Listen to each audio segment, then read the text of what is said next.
everybody, to another edition of the C3 Friday Free for All. I am your host, Cody Lashley of the C3 Panthers Podcast, coming back with you to you for the show that is for Panther fans by Panther fans. You already know what we do. If you want to join this little brouhaha we got brewing on a Friday afternoon, the link to join the description is in the chat room.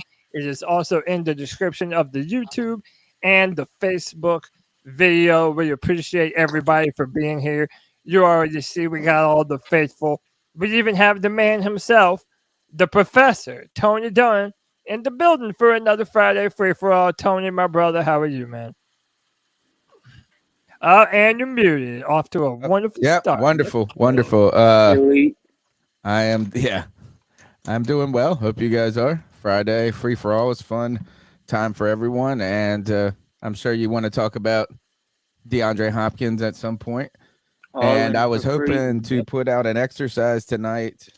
Let's make the case for Steve Smith being a Hall of Famer, because I went to sports trivia this past week, and a Buccaneers fan of mine was in an argument a week earlier with a friend about whether Rondé Barber should be in the Hall of Fame, and he had a compelling resume he put out. So I think he should. Yeah, when I look at Steve Smith's resume, I'm not gonna lie, it doesn't hold up as well to like a Torrey Holt or some other people. We'll get into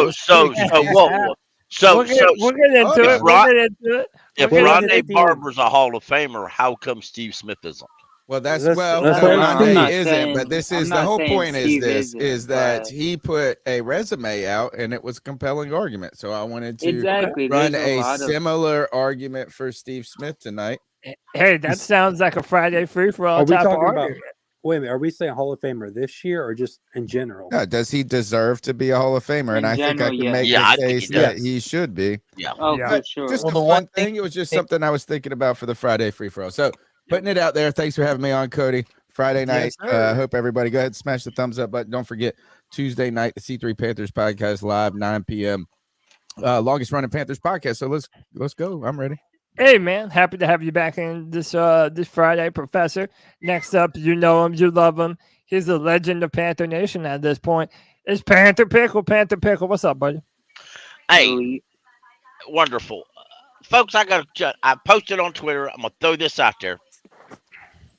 David Gettleman. What does Scott Fitterer remind me that David Gettleman? David Gettleman. I'll tell you later. All right, so you've got some comparisons to make. I do. You're I got such a tease, Panther Pickle. Oh, yeah, you like it. He's a capper. Yeah. And Kevin loves it. Kevin loves being teased. He's a freak like that. I mean, who doesn't? Yeah, right. Next up, speaking of the man himself, your favorite resident of Charleston, South Carolina, where it may or may not smell like horse shit. It's the boy White Chocolate Espresso. What's up, bro? Yeah, spoiler alert, it does smell like shit. It always smells like shit downtown. Those fucking horses. I'm doing good. Need some beer, Let's do it. Oh yeah, man. Let's do it. Up next, my man from Panther Central Pod, my man Anthony Picarello. Anthony, what's up, homie? What's going on, C3? Can y'all hear me okay? Yep, loud and clear. All right. Yeah, nothing much going on. Today I'm going to be making the case for why we need to sign an edge rusher, man. So, yeah, that's what I got in store. All right, and next up, we got my man JJ back in the building, Ohio State fan extraordinaire. He owns like 50 different jerseys. JJ, what's up, bro? Yeah, that's what we really should make my thing. Instead of the Ohio State thing, it's more so like how I just got like what just I got like 15 a man of many jerseys. Yeah, collective like Bryce Young though in the picture. Ooh, just ready to debate today. All right, man. Hey, well, listen. Hit that like button, hit that subscribe button, hit that notification bell for every single time the C3 Panthers podcast goes live. You already know what it is. ladies and gentlemen, let's jump into it. So listen, we had some OTAs yesterday, but we're gonna start with DeAndre Hopkins. And today, the Arizona Cardinals released DeAndre Hopkins. We've talked about this a little bit in the past about DeAndre coming here. We'll break down what he feels about the Panthers because there's an interesting clip that I feel kind of reveals a little bit of what DeAndre might think about Carolina. But would you like to have DeAndre Hopkins on this team, and do you think it's doable? Is it plausible? Gentlemen, jump in. It's the free for all, damn it. I think it's doable, but I like you said, there's a clip out there, and his description of his next team that he's looking to go to just doesn't fit what we're doing. I don't think he wants to. I think Bryce Young's going to be a pretty damn good quarterback at some point in this league, but I don't think he wants to play with a rookie. And I think that we need to allocate our money on the defensive side of the ball. Okay. I think it could happen, but you have to throw the bag at him. So right now the Panthers, and shout out to Panther Pickle, he explained it to me earlier. Right now, we have it's listed at $27 million, but by the time we get to signing every single one of our rookies, it'll be around 19 million, almost 20 million. So I mean, again, I titled the show today, do the Panthers sign D-Hop or a defensive end? What would you rather do? We'll frame it from that perspective. Send out a bag for DeAndre, or go and get another situational pass rusher like a Jadeveon Clowney. There you go. Maybe a Zach Allen, who's also a free agent. Yannick Ngakwe, Leonard Floyd. Yeah, go ahead, JJ. I'd go DeAndre Hopkins, really, just because I feel like he's the most impactful wide player, honestly, available on the table towards success. I mean, like, compared to any other, I know we may think we need a defensive end more than a wide receiver, but no defensive end available, I feel like it's going to impact this team as much as a DeAndre Hopkins would be. So, Therefore, I would really just pick DeAndre Hopkins. He's the best player available. And, I mean, like, again, we've mentioned this before in the past, and it's still a question.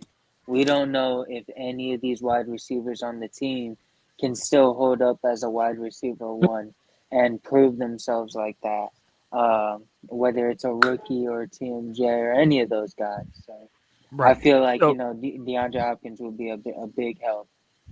All right, so just having that proven number one wide receiver presence, and you don't have to force feed DeAndre the ball because you still have Terrace Marshall Jr., DJ Chark, Jonathan Mingo, Adam Thielen. You have all those people where you don't have to necessarily force feed DeAndre Hopkins the ball. Yeah, I mean, I add in there real quick, I'm gonna be honest. I'm not really a fan of adding anything else before the season. I'm kind of just ready to go in with what we got and see what we got. I'm not really trying to add too much more else. I don't think really anything available is going to change us too much. Okay. Go ahead. I'm going to throw this out there. If hypothetically say that you signed DeAndre Hopkins, who gets benched? Who doesn't play? Richard Marshall? Probably LaVisca. LaVisca Chenault. Okay. Let's calculate what I heard. Yeah, let's calculate this. Let's say you have Adam Thielen, you have Chark, DeAndre, you have LaVisca Chenault, not yet. You have Terrace Marshall, and you have your rookie.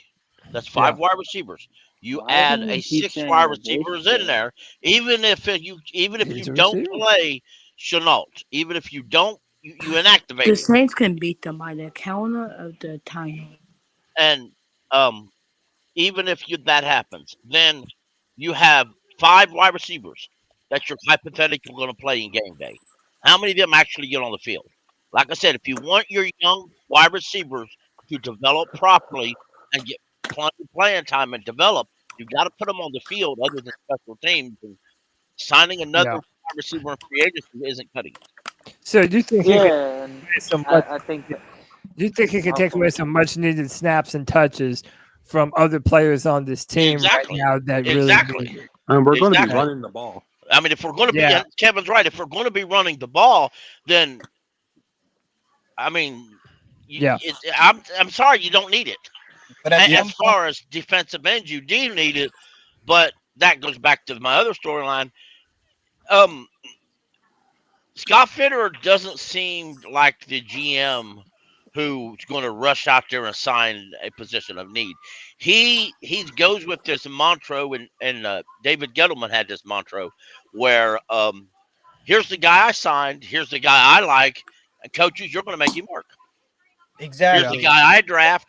Here's the guy I draft. Here is your guys. You got to make him work.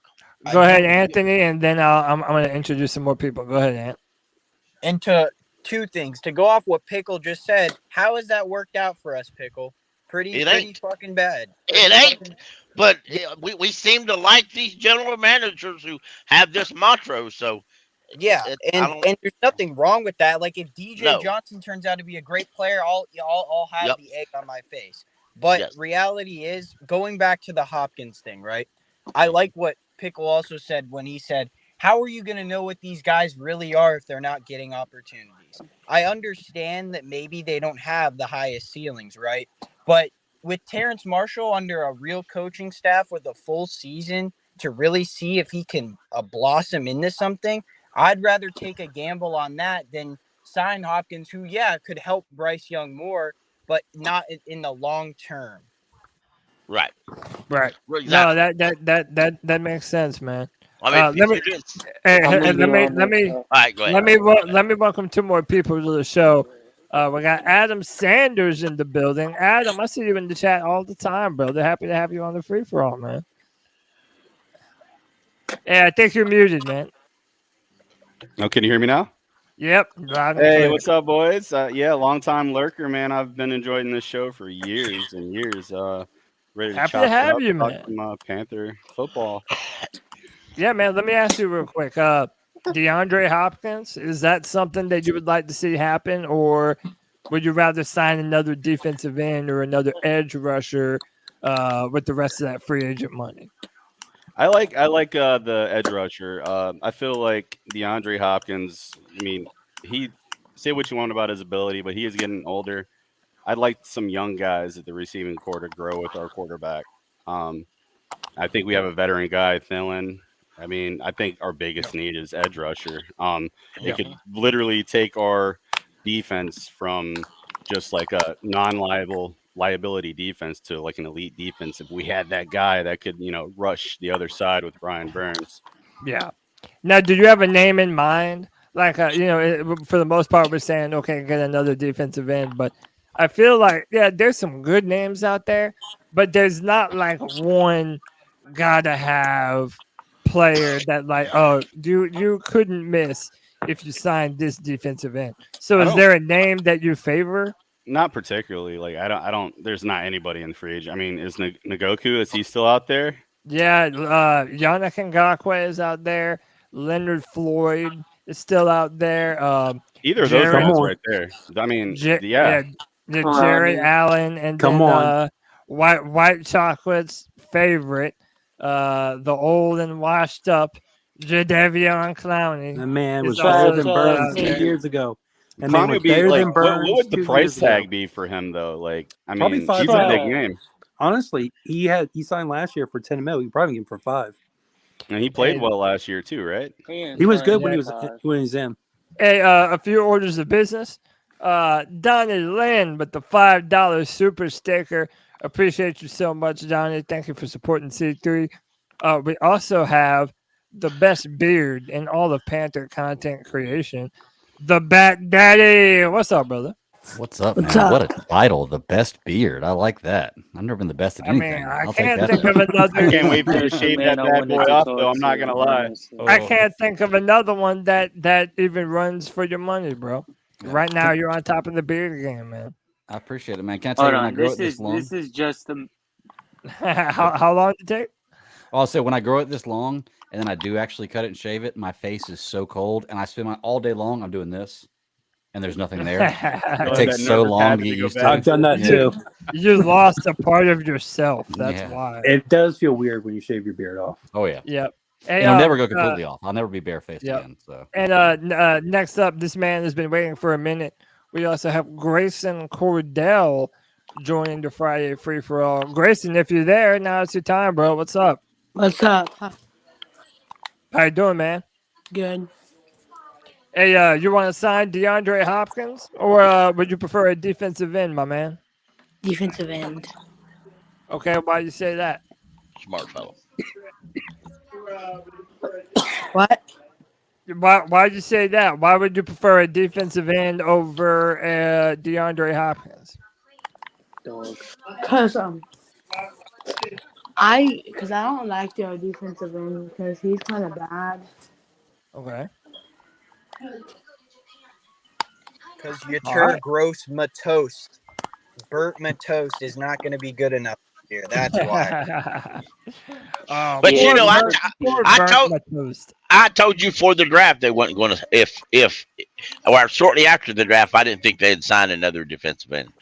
Till mid, at the earliest, in my opinion, to be mid training camp, maybe after training camp. I mean, maybe after preseasons. That's when Sue said he was probably going to sign for his team. Yep. And that's what Scott Farrah said. He went back. He said we may not sign somebody else until after post training camp and preseason cuts. I mean, that's what the veterans do, really. Yep. Hey, let me get Bat Daddy in on the conversation, and then I'll introduce somebody else into the show. Bat Daddy, do you think we need to go get another defensive end, or would you feel more comfortable giving Bryce Young a top-tier receiver like a DeAndre Hopkins, or has that ship just sailed completely? I'm totally down to give Bryce Young another option. I think we've really, really improved the wide receiver room this year, and we have no idea what Jonathan Mingo is going to end up being. But this is a proven commodity right here. You're bringing him back to an area where he went to college at, and it really, for me, depends on who the defensive end is, because I don't know of any defensive ends that are out there right now available for us to get that are better at their position than DeAndre Hopkins is at his. And it's a position that we both need to be filled. I mean, I feel like defensive end, we have Brian Burns, we have a solid player. Wide receiver, we have a couple of guys who could be a solid player, but I don't think we have a guy who's an all-out superstar on either end. So it really depends on who is the defensive end we're talking about picking, because there's not many out there I could think of that are better value than D-Hop right now. And honestly, I think we can afford both. Maybe. Yeah, maybe. I mean, right now we're sitting at number 3 in free agent dollars still available. I think number 2. Well, yeah, I'm on Spot Rack, and maybe they have Over the Cap has different numbers. I got the Jets at number 1, the Bears at number 2, and the Panthers at number 3. Now, maybe that's different. But point being, we're top 5 no matter what. So if you're able to sign whoever you sign at a decent number, theoretically, Kevin's not wrong. You might be able to sign both of them. Yeah. Did you say Chicago was? I bet you the Jets figures that you were looking at, Cody. I wonder if that's before they traded for Rodgers. Rodgers' cap would affect that. Over the Cap has it right now. Yeah. Over the Cap has the Bears at number 1 with 27.7 effective cap space. So what they have is they have the order of the cap, but they also have effective, like Pickle was talking about. Right. The Panthers at number 2 with 19.7. The Cardinals number 3 with 18.2. The Lions 4-17. Colts 16. Packers 12. It doesn't have the Jets up here. Yeah, you might be right, Pickle. Maybe it didn't have the. Yeah, maybe it didn't have the Aaron Rodgers trade positions. Here, Bryce Young trade positions, or trade them. Make him a wide receiver, right? Here is. Well, he's definitely not tall enough to be a receiver.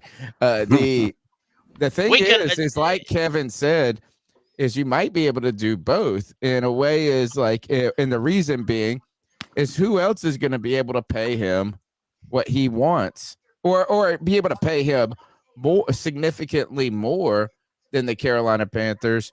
And last year, Melvin Ingram signed with the Miami Dolphins. I think last year he played with the Dolphins, and he only played for $4 million. Melvin Ingram is an outside linebacker while he's 34. If he played for $4 million, $5 million last year, you get him and you get DeAndre for like 12 or 13. The question is, do you give DeAndre? I think the real question for Hopkins is would he take a 1-year deal, or are you going to have to do something that has a 2 or 3 year component to it, where really those years are kind of voidable, but you would be able to spread the guaranteed money out more, right? And so you could be like this: is you want that's how he might milk another 10-20% out of a deal. So I wonder if this is who else could do it. And it's really, does he want to go play with the Bears with Justin Fields? Does he think DJ that Moore on the other side? Right now we lose that trade that way.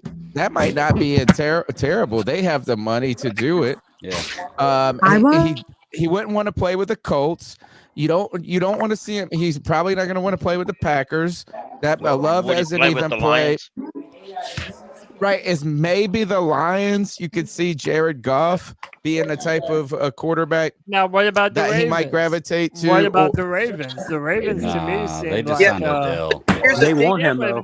That's even more. And everybody's been saying that the Ravens this year, they're going to be throwing the football more than they ever have before. Well, here's the thing.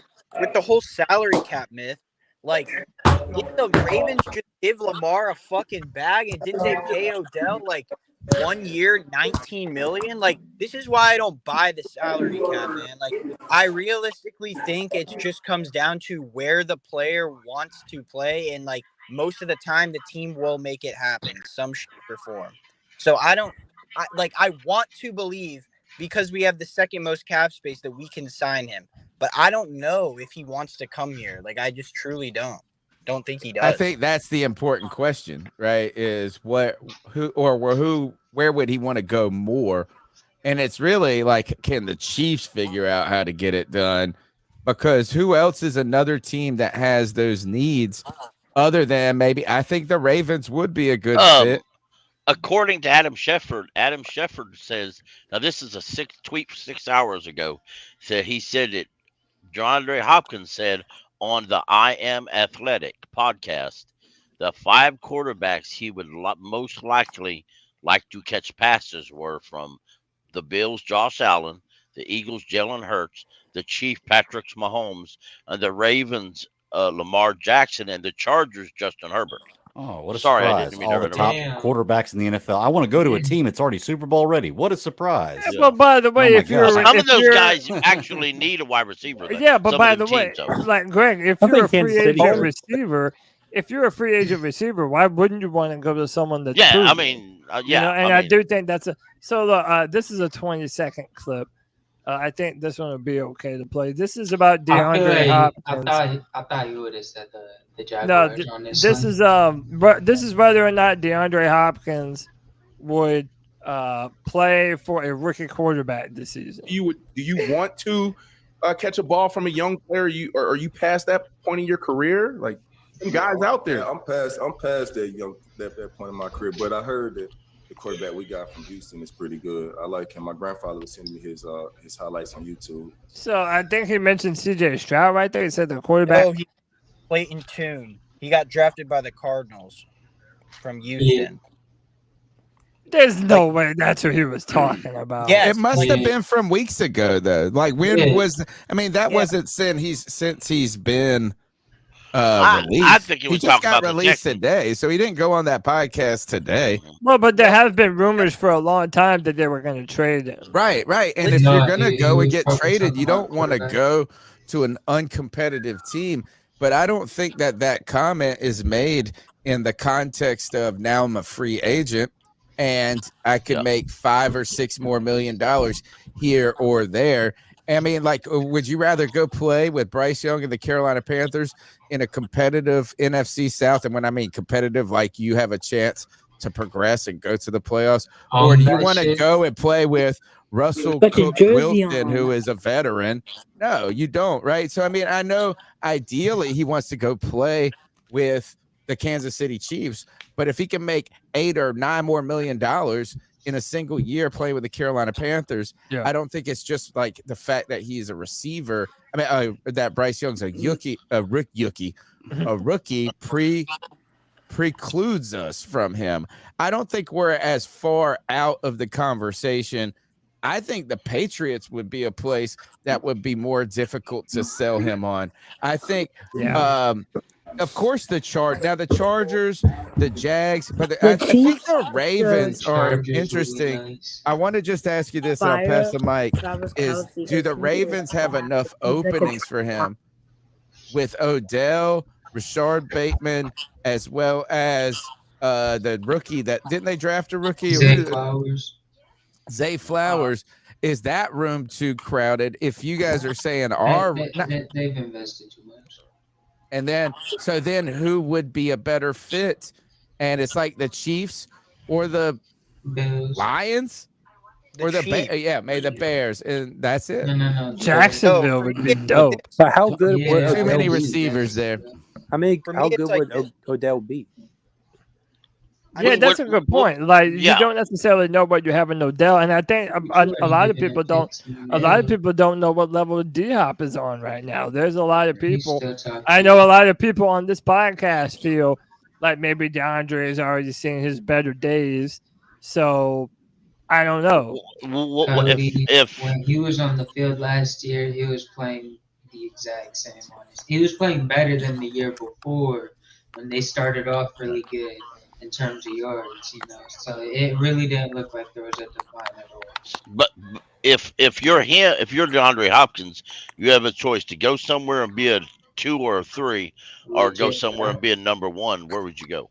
He's going to be a number 1 no matter where. That's what I say. I mean, but if he goes, let's say he goes to Baltimore, Odell ain't going to give up that spot, will he? He did if they've already called Odell Beckham a 1. He's giving up that spot. He's giving up that spot. Yeah. But by the way, I don't think Odell Beckham's but wouldn't you all say that both? Like, if you look at the Bengals have Jamar Chase and T. Higgins right now, and that boy guy, right? Yeah, and Tyler Boyd. So they're loaded. A lot of people consider T. Higgins to be a number 1 wide receiver. Yes, for the Ravens, to me, it does make sense, even if they have Odell. I know Lamar Jackson said he would love to have both of those dudes, and I'm sure he would, of course. I mean, the more weapons you have to spread the football around, the better. I don't know, man. When it comes to Carolina, I don't know. I kind of disagree with Tony. Like, I feel like if you're one of these bigger name players, you're probably hunting not just for what division is the easiest that you might be able to make it into the playoffs, but what team has the best chance to be a contender right now. And I just feel like, us Panther fans certainly feel that we're going to be able to go a long way this year. But from the outside looking in, I don't know necessarily that DeAndre feels that way.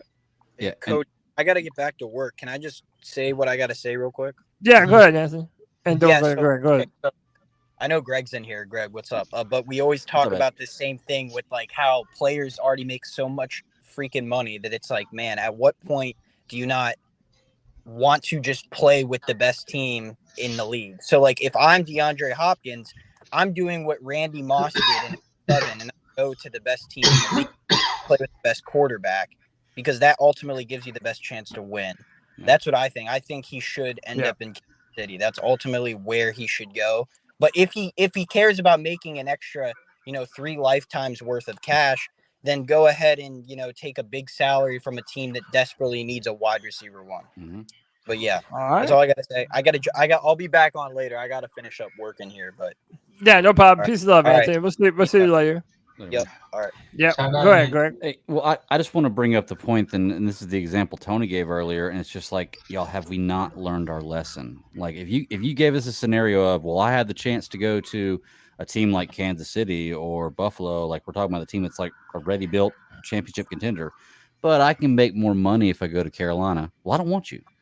You're not here for the right reason. That's the same thing Matt Rule did to us, and you saw what happened there.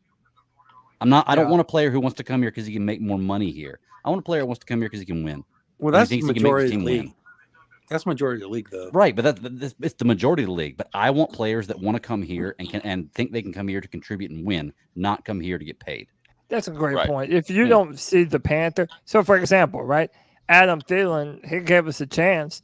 Adam Thielen went on record and said he didn't think the Panthers were a Super Bowl contender. Then he met the staff. Then he looked at what we were doing. He looked at the guys that we were bringing in. And now Adam Thielen, that's like our biggest, the guy who speaks up the loudest about the chances that the Panthers have this year. So there is something to that. You want players that want to be here in Carolina. I think that's definitely legit. On the Pat McAfee podcast too. Yeah. And he also they originally wanted to sign him to a 1-year deal, and he held out. He wanted a 3-year deal because he wanted to finish it. He wanted to finish what he started here. Yep. Hey, real quick, let me welcome my man Twan Don from the 704 Charlotte Bound Show. Big Twan, what up? What's going on, guys, man? Happy Friday. Happy Friday.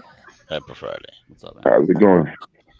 Chilling, man. We're talking about and we have some other topics that we'll delve into here in a minute, but DeAndre Hopkins or another defensive end, what would you rather have right now, Twan?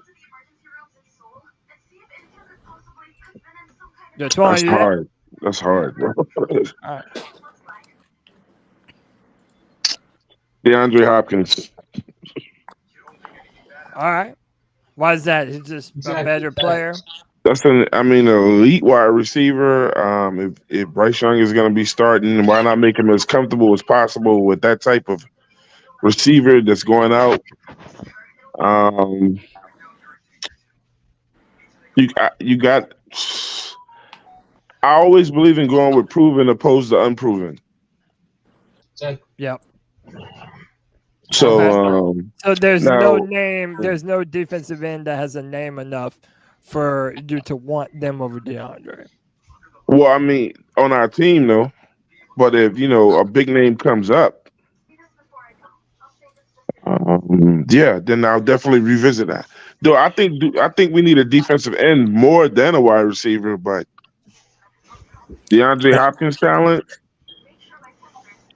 that's different. I was saying we can get both.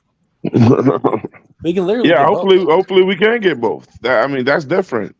I used to always talk about in the past about Carolina building a team that players wanted to come and play to, and we haven't had that for years, based on coaches and schemes and to be quite frankly, our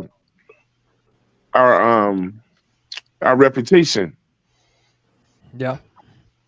And we're not necessarily a free agent destination. Yeah, right. That's what I'm saying. But we can be. I think all eyes is going. I think all eyes going to be on us this year to see what we do, and then it's going to be different. Yeah, no doubt. So listen, we can go back to this topic at any time.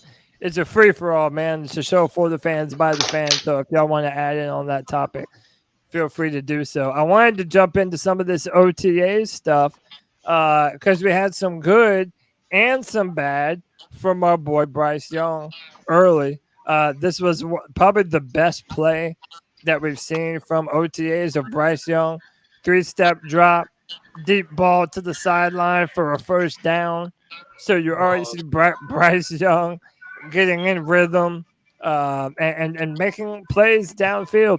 And Tony, I said this to you earlier, we might need to pump the brakes on just how aggressive this offense tends to be, because I feel like maybe we're putting too many limiting factors on Bryce before he comes in here and starts throwing the ball all around the field. Let me tell you guys something. In case you guys aren't aware of it, I'm pretty sure some of you guys are, but I have ESPN Plus, and they release a whole story, like little documentary on Bryce Young today.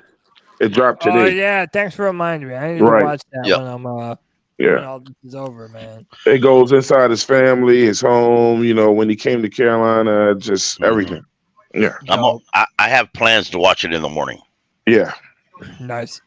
I always get up at 5. Tony Dunn, how you doing, Tony Dunn? You back there quiet, man? Come on. I'm good. What do you mean by pump the brakes, Cody? Do you mean pump the brakes on saying that he's not going to just come out and be good at the moment? Are you saying that we're tempering our expectations too much, or are you saying we need to pump the brakes on our expectations? No, what I mean is the type of offense. So even if you're predicting Bryce to be a very good player early in his career, a lot of people think that we're going to be a dink and dunk style of offense. And because Bryce doesn't have that missile launcher for an arm, you know, there's this notion that we're not going to be pushing the football down the field. And I feel like a lot of fans are too quick to say that about Bryce just because he's little or just because he doesn't have an arm like a Josh Allen or a Justin Herbert. My whole point is the Panthers, in my mind, it wouldn't be a surprise for them to have a very aggressive offense this year. I said that earlier on, and several folks on Friday Free For All quieted me down and said, "Oh no, we're going to be a run-first offense." I think we're going to run the ball. I think we're going to run the ball, but I think that's going to provide a lot of opportunities for the deep shot down the field, and I think the Panthers fully intend to capitalize on that. Yeah, if I could add though, I don't think it's just going to be deep shot.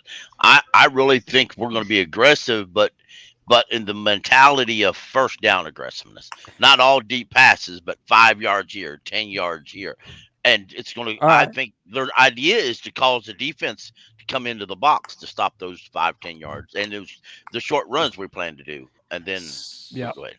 See, I would be upset, to be truly honest with you, if I wouldn't say not aggressive, but a passive defense or passive offense. I'd be kind of upset. Based on what we were sold, Bryce Young, I'm looking for a very pragmatic quarterback, somebody like Drew Brees, somebody like Peyton Manning. Like, I want somebody. It doesn't have to be aggressive. I want you to do the right thing, because what I was sold is you were one of the smartest guys to ever play this game, and I want to see it. So I don't have to see deep balls down the field all the time. I want to see an equal spread of pragmatic plays, like make the best play for the situation. Here's what I find it complicated to me. I went back and listened closely to what Thompson, our offensive coordinator, said. Then you listen to what the head coach says. They talk two different storylines here. They are giving you two different descriptions of our offense. It's almost like it's on purpose. The others they're trying to do some redirection out here. I like that. So, but if you take what you see here, now granted, the run game affects a lot of what the offensive line does, but in the OTA, you're not going to use physicality on the offensive line. Nonetheless, go ahead. Yeah, well, no, this is a clip that had everybody overreacting and freaking out. Gentlemen, hold on to your nuts. We've had our first batted Bryce Young pass at the line of scrimmage. Oh no! These guys are half-assing, just so you know. We messed up. It's gonna happen. Yes, it's gonna happen. Batted down by Shy Top. Now, all right. I had somebody in our Panther creator chat who dared to tell me that, this is because Brady Christensen gave up a pressure. That's awesome. You already know who I'm talking about, Tony. Okay. I'll tell you, it's Kevin on the 4-man rush. I'll call his ass out. Here he is, Tony. His number, right where the mouse is. All right. Let's see. He's on Shy Tuttle. Shy's the one that gets his. They're in shirts and shorts. Right? Give up no pressure. Yeah, that's what I'm saying. Like, to me, Shy Tuttle They did a good job. Let's see what the other players are doing. But Cody, to be fair, gonna happen 2 times again. There are things that you can do as an offensive lineman to prevent that. And Brady Christensen he didn't do that last year, and he barely starting to do it this year. But to be fair though, no, don't. All right, so here is the lesson in this, and the wisdom in this clip right here, Cody. The lesson is, don't worry about Bryce Young. This is going to happen, but we need to cut Brady Christensen. Yeah. He's trash. Kevin's disliked Brady Christensen since we drafted him, and he promoted Mr. Useless Michael Jordan. To him, Michael Jordan's probably the best offensive lineman on this field.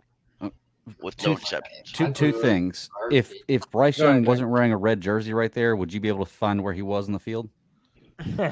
One and two. It's an advantage, dude. Now it's an advantage. If we're gonna say that this tip pass, don't worry about it. It's OTAs and this stuff happens. That works the same if he throws an amazing pass. Just so you know, it works the same both ways. It's OTAs. They're not playing really hard. So we've got to take that. So all these people who are going crazy about how good he looks, but then when this comes up, they're like, oh, it's nothing. No, it's graded the same way. This is OTAs. It's graded the exact same way, negative and positive. You got to play. You can't play that way. So you take it for what you see it. Just don't hold your feelings in.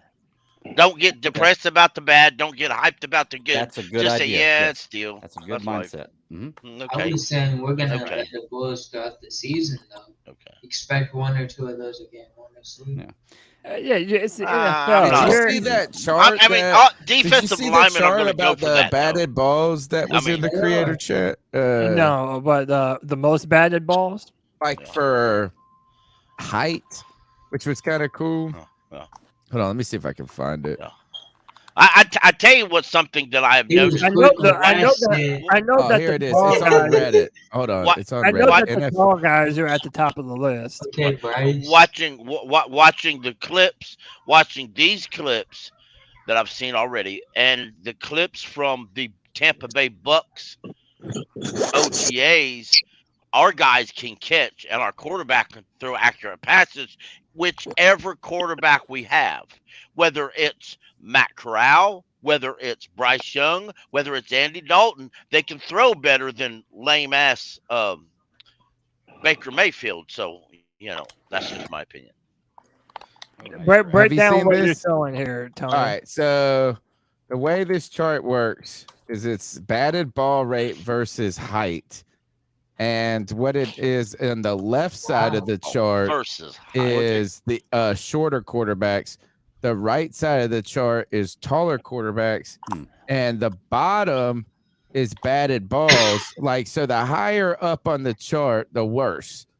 Right? So look, Cam Newton was high up there. He's almost he's very second. top. He's almost the very top. Look, Baker Mayfield. Now this is through 2022.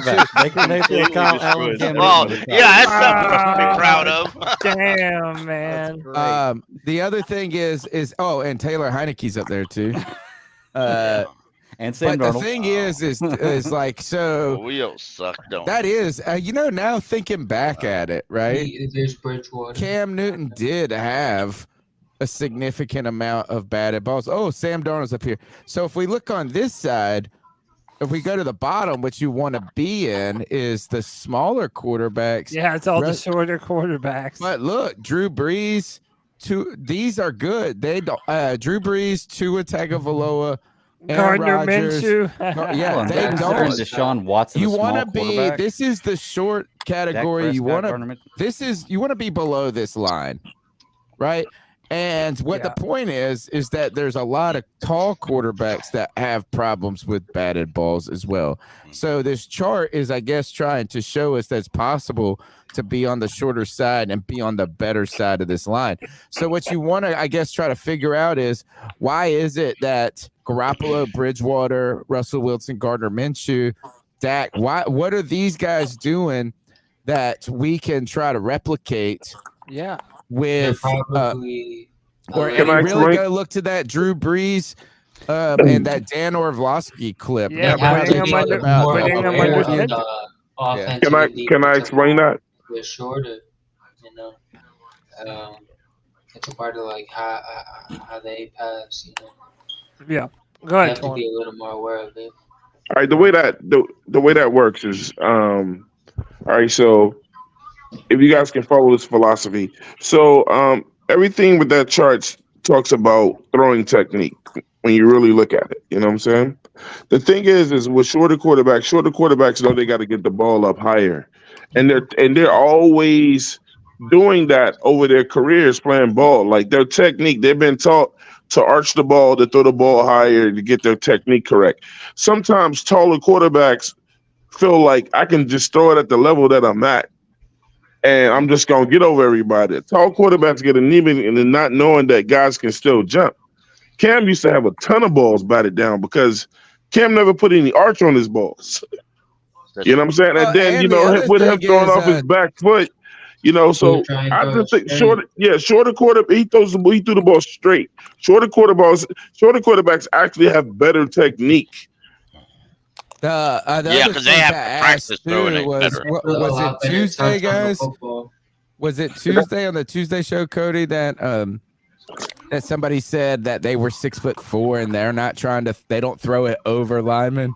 Right. It's like just being tall doesn't mean those guys are tall too. Right. So like throwing over the lineman isn't the solution. Right. It might help you to not be short, right? But that's still, you have to still navigate similar circumstances. Yeah. And that's 100% the truth. And going back to that Dan Orlovsky clip, they were talking about how Drew Brees, they would put him under center so that, he would make his drop. It would give the offensive line enough time to open up those lanes in between the A gaps and B gaps, so that way your quarterback has a clear view down the field. And that graph that you showed is a great point. I like to say correlation does not equal causation. Just because you are a short quarterback, that does not mean you are destined to have bad passes at the line of scrimmage. There are things that you can do to mitigate that. Russell Wilson shows that. Drew Brees shows that. Even Tua Tagovailoa has shown that. I wanted to point this out, too. This is like 1 minute and 15 seconds of Bryce just in command. And, look, you see him making adjustments at the line, calling out information, pointing things out, telling receivers different routes. And it really does. It looks like Bryce is really in control of this offense early on. It might not mean a lot to you right now. This is exactly what it's supposed to look like. I'm not gonna give him credit for that. Right. But you do he should be doing that. And when I say it's supposed to look like, it's also, this is probably exactly what this type of team activity is meant to accomplish. Right, is like that's what you do want to be seeing, is us learning how to run the offense together in scenarios, right? And so when they talk about installs, they're doing layers, right? So and this is going to be the base communication layer they are probably installing for everyone. So how are we going to communicate from me to the tight ends? How are we going to communicate to the wide receivers? And, obviously, if you just look at how they're running the routes, the whole point of running the exercise is to learn the entire, from beginning to end component of that play. The other thing with a shorter quarterback is this, and it's going to be real quick. Bryce Young knows that, like I said, with the technique with shorter quarterbacks know this. I can throw the ball higher than you can jump.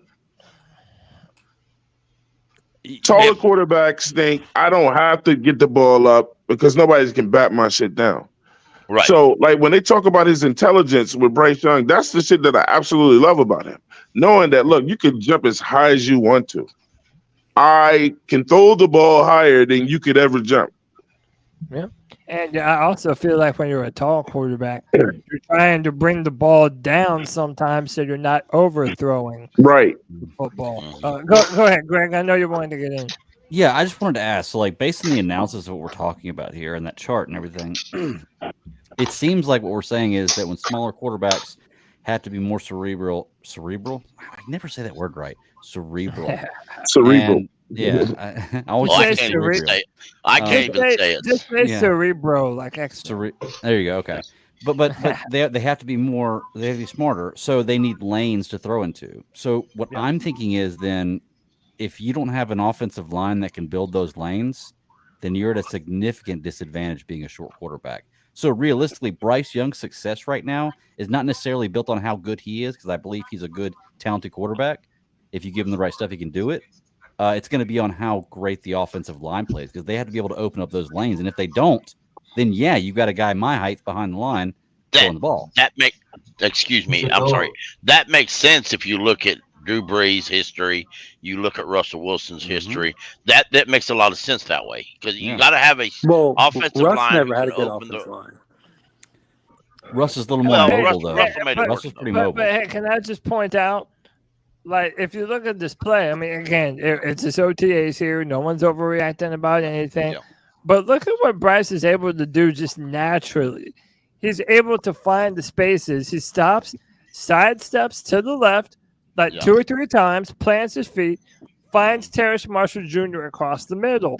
And if you remember going back to his heat map at Alabama showing the amount of times he targeted different parts of the field, he was routinely targeting and hitting guys across the middle of the field, which is something that quarterbacks like Russell Wilson and Kyler Murray, they have struggled with greatly in the past. Bryce doesn't seem to do that, and it seems to be connected to his footwork and how he navigates the inside of the pocket. Well, Bat Daddy just touched on something very important, man. When you're playing football, the technique of an offensive lineman, especially on a pass play, is to get up in the defender's chest. So even if he wants to jump, then you push him and you push him off balance. So it is really important with what the line does when you have quarterbacks back there, especially shorter quarterbacks. That offensive line has got to get into those defenders' chests, push them out. Yeah. So even if they attempt to go jump, because a lot of guys are going to come in with us saying we could just jump all day and bat his balls down, the old lineman has to adjust and get in those guys' chests so that it throws them off. So if they want to sit around all day on defense and think they're going to just jump all day with our quarterback, then we can eat their ass up. Right. Yeah. I mean, there's so much to consider. I just feel like with Bryce, we're in good hands with a player who knows how to take care of the football, who knows how to do those things that that keep the ball out of the hands of the other team. And that's one of the most important aspects of playing the quarterback position. Go ahead. I still like it. You guys, I think y'all talked about it Tuesday. The fact that he noticed a mistake on the paper that he was given on the call sheet that he brought up to Andy Dalton. Now, granted, when they went to the coaches, the coaches had already corrected themselves. But I still like that. You don't hear about rookie quarterbacks having enough confidence to go to a veteran or a coach and saying, y'all made a mistake. And I really think that's positive. I really do. Yeah, I think so too. Hey, real quick, Greg has to get out of here. He's getting ready to do his show. Greg, tell them where they can find that show, and give us your final bits of info for the Friday free for all, man. Okay. Well, one final thing for the final Friday free for all, or for the Carolina Panthers, is I have a guy at work that listens to the show, and he always talks to me about his comments. And he told me that I am the wet blanket, and I am kind of the heel of the show sometimes, but we need that. But he sees my point, and he slightly disagrees with a little bit of what I have to say, but he's on my side. And that is whenever I say that I'm waiting for Bryce Young to prove it. I'm not saying that I don't think he can do it. I just need to see it before I'm like, yeah, this is the guy. He's the same way, but he believes he can do it just like I can. But he's more afraid of Bryce Young not being the quarterback 3 years down the road because he's my height. That's an issue for me too. That's a gigantic, excellent point, bro. Yeah, it really is. It's something to be worried about because look at Kyler Murray right now. Kyler Murray was out the whole season last year because of injury. Same height. It's just the statement when you said it. The statement I 100% agree with you is just this: I have to see it first. Yes, I think. And I'm not the enemy. I'm not the enemy of our team if I want to see it first. If you buy something, you want to see how it works. Exactly. And to be fair, and I know you have to go, Greg. To be fair, Kyler, his ACL tear was a non-contact injury. Right. So if you, but hey, no, listen. I recognize that you and many other people in Panther fandom have the same mindset of, I'm not going to believe you can do it until I see you do it. Right. So it is what it is, man. Yeah. Tell them where they can find you and where they can see your content. Yeah, man, we're going live here in about an hour. I've got a guest coming on the night, talk about their comic depth. I always have creators come on with their Kickstarters, promote their Kickstarters, and I'm kind of an independent comic guy. I love independent comics. You can find great stories there that you wouldn't find otherwise anywhere else.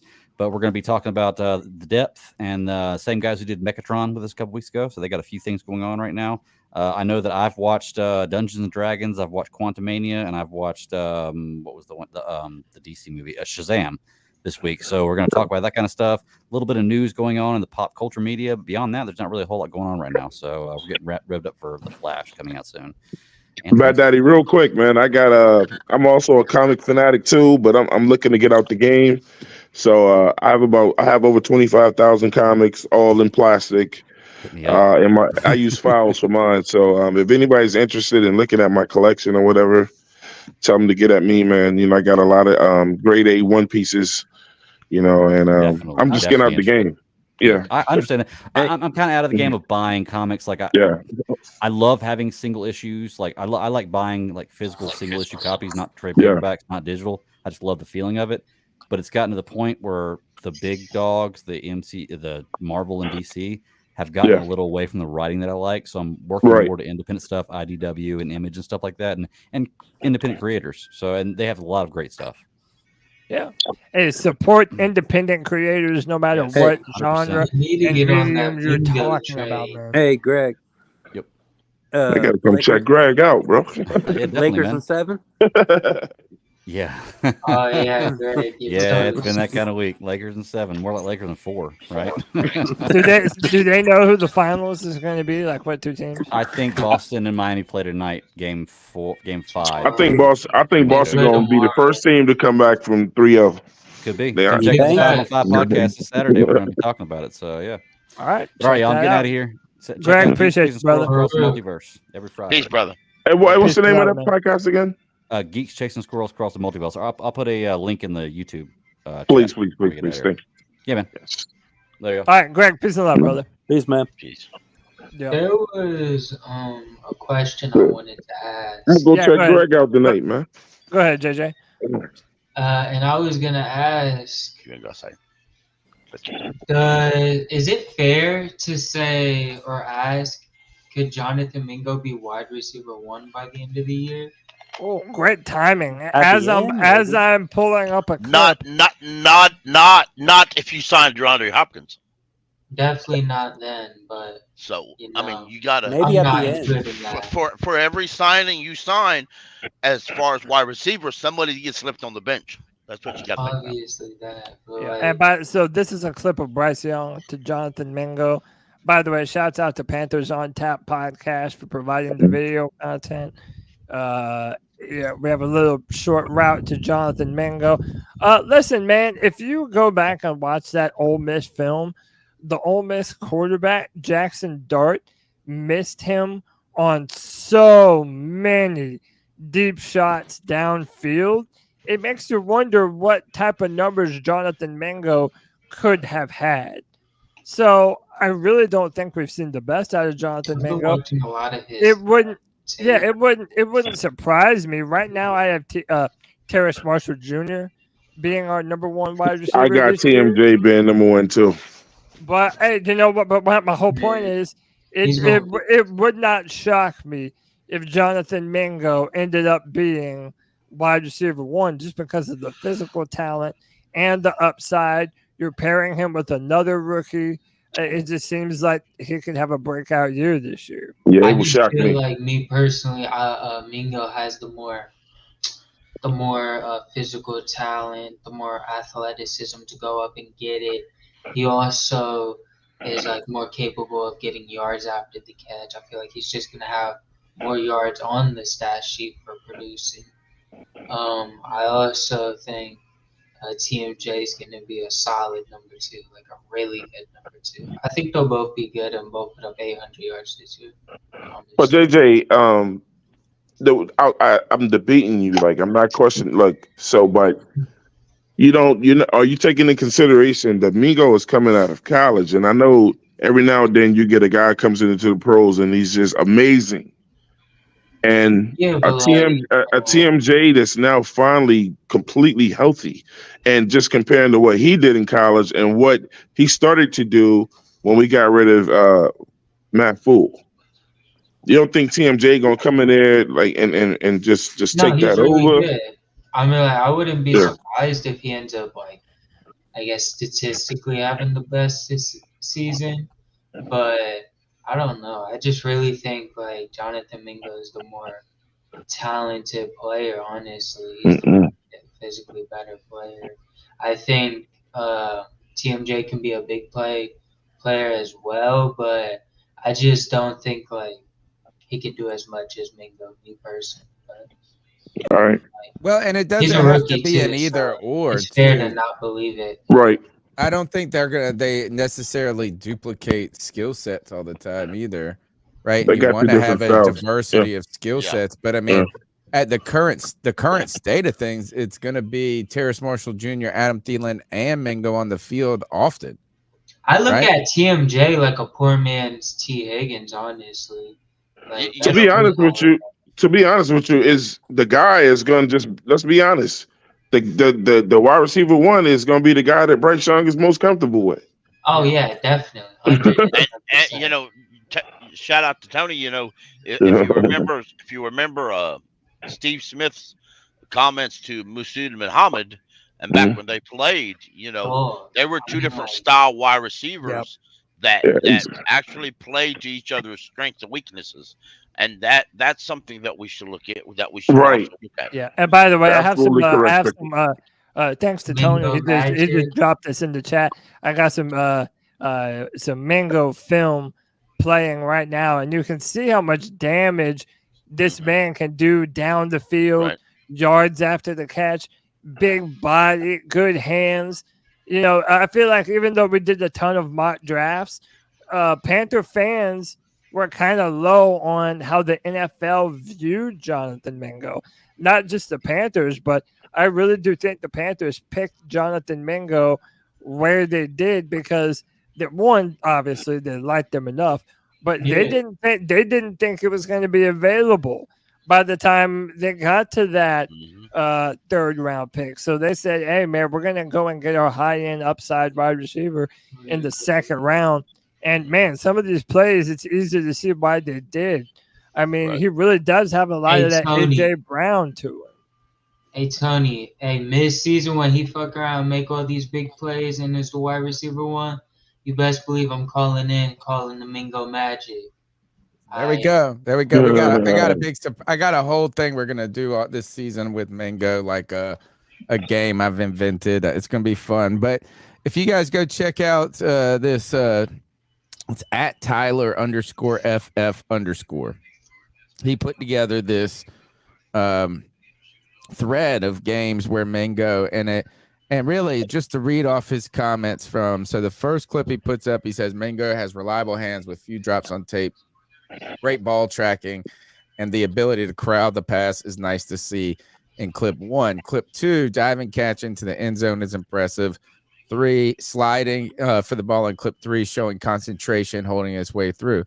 Then he goes to contested catches, body control, and extension is the name of the game. He then goes on to say, wow, he utilizes his size to create leverage, maintains inside leverage, route running, shows other facets of route running well, right? Inside fake to outside shoulder, quick start and stop ability, sudden burst, yards after the catch he talks about, speed. He said, I don't expect Mingo to be outrunning the faster DBs in the NFL, but he's fast enough, and sometimes it's not just top end speed, but quickness, I think.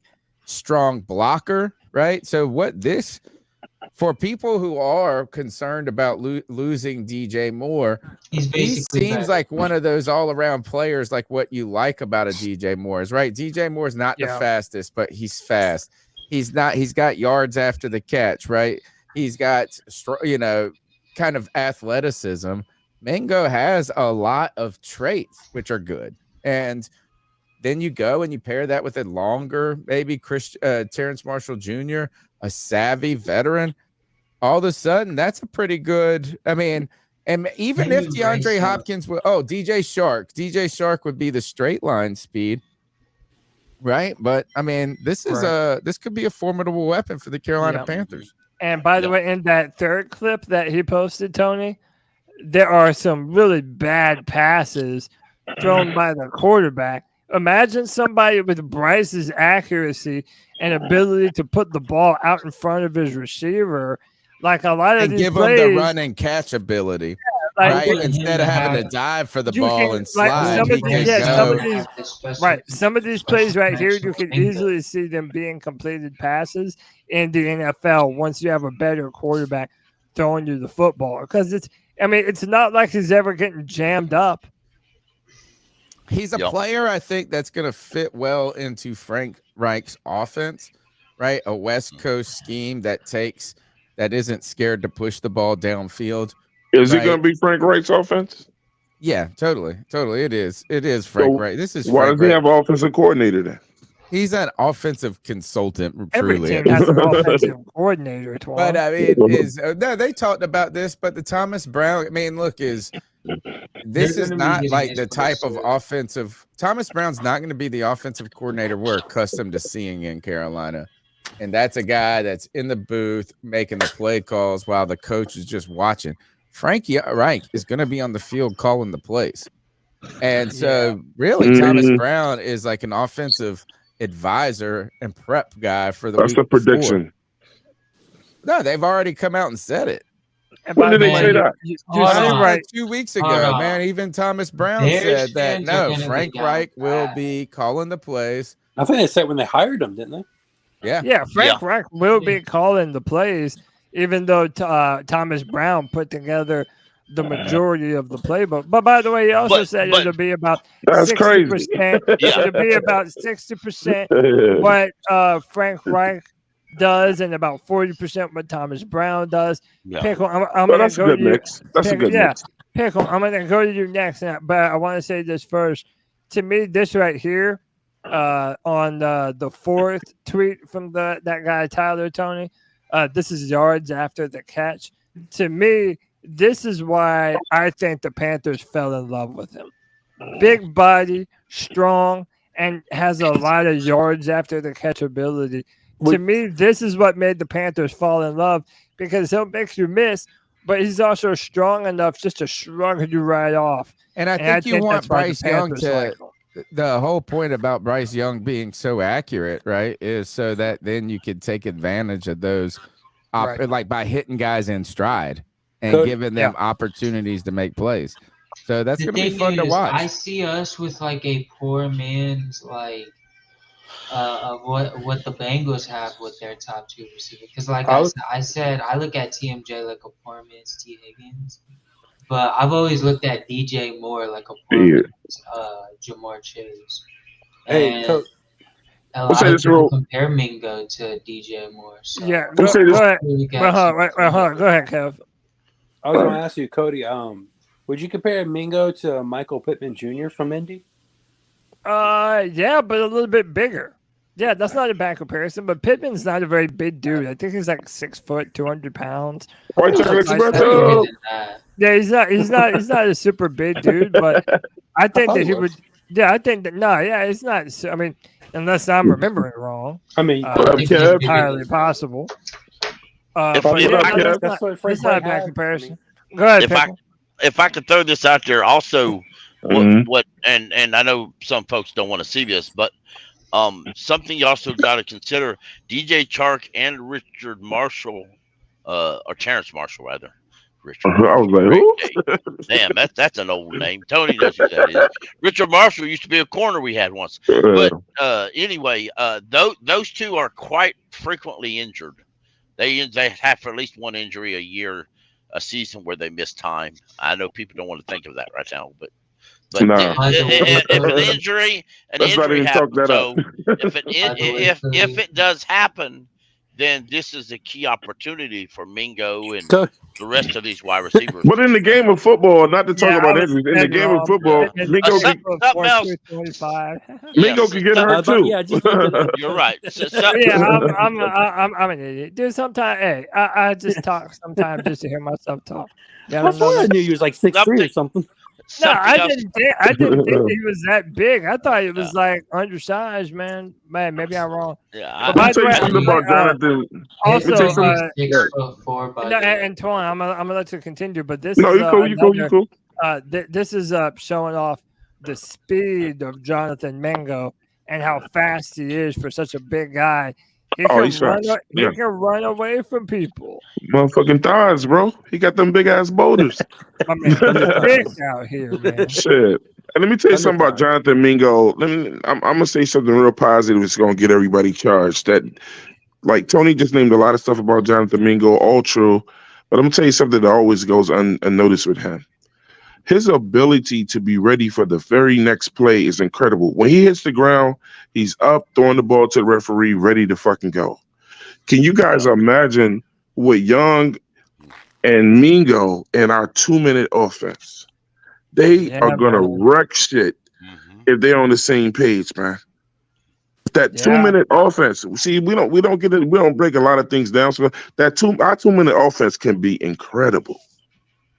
We haven't had a quarterback. We had that shit in a minute. Yeah, we haven't had a coaching staff or quarterback who can run a good 2-minute in many years.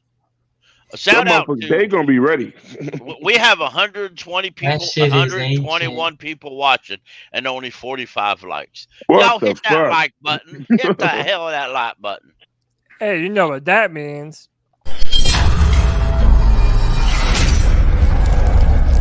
Mute time. Subscriber shame. People hit that like, hit that subscribe, hit that notification bell for every single time the C3 Panthers podcast goes live. We appreciate each and every one of you choosing to spend your time hanging out with C3. We appreciate y'all. I got some clips of Jonathan Mingo blocking, which is another big time component of receivers nowadays. See that? Yeah, my man is strong, man. That's nice. My man is strong. Like Twan said, he got them big old thighs. He uses them to effectiveness. Wide receivers with big legs, bro. I'm telling you, Steve Smith. Shit, it's different with them dudes, bro. Jonathan Mingo is going to be great for us. I'm gonna tell you. Look. Let me throw some sand in this shit, though. Go ahead. How many conversations can we have about Mingo and not talk about Corral? Ooh, do it, Well, Twan. aren't I some dare of those you. passes by Bart? Hey, Twan, I dare you to talk about Matt Corral. Because I'm trying to tell you, if Jonathan Mingo, if it comes down to who he's comfortable with, that could be a real problem. It won't be a real problem because the quarterbacks is going to put who they want out there. But look, I just say look out in training camp and practice and all this stuff. If Corral ever gets in with ones or whatever, and look at that chemistry, see if that chemistry is still there. Matt Corral has an excellent power. You already know I got you, Pickle. Yeah. So look, of course, Cody I first saw this when Pickle posted it yesterday. And by the way, I want you to look at the arm strength that you see from Bryce Young, right? And it's nice, but then Matt Corral goes up right after him. And tell me if you might spot the difference. Now, I ain't even seen this clip. Let's get it. Yeah. All right. So this is Bryce. Okay. All right. And he made it in the net. All right. This is Matt Corral. Okay. My man throwing missile launchers out here, bro. Now I can't tell if it went in or not. It did. Bryce's went in. Yeah, Bryce's went in. His was smooth, real smooth. And then Matt Corral comes in, and my man just throws a piss missile, y'all. Now, see, it hit too. It went to the top right one. Them nets have pockets where the ball is. They're throwing them. They're throwing them into the pocket. On my little tiny phone, I couldn't see it that good. Yeah, man, and Matt Corral made his too. And Sideshow asked, "Who has the biggest arm on the team?" Now, again, easily correct.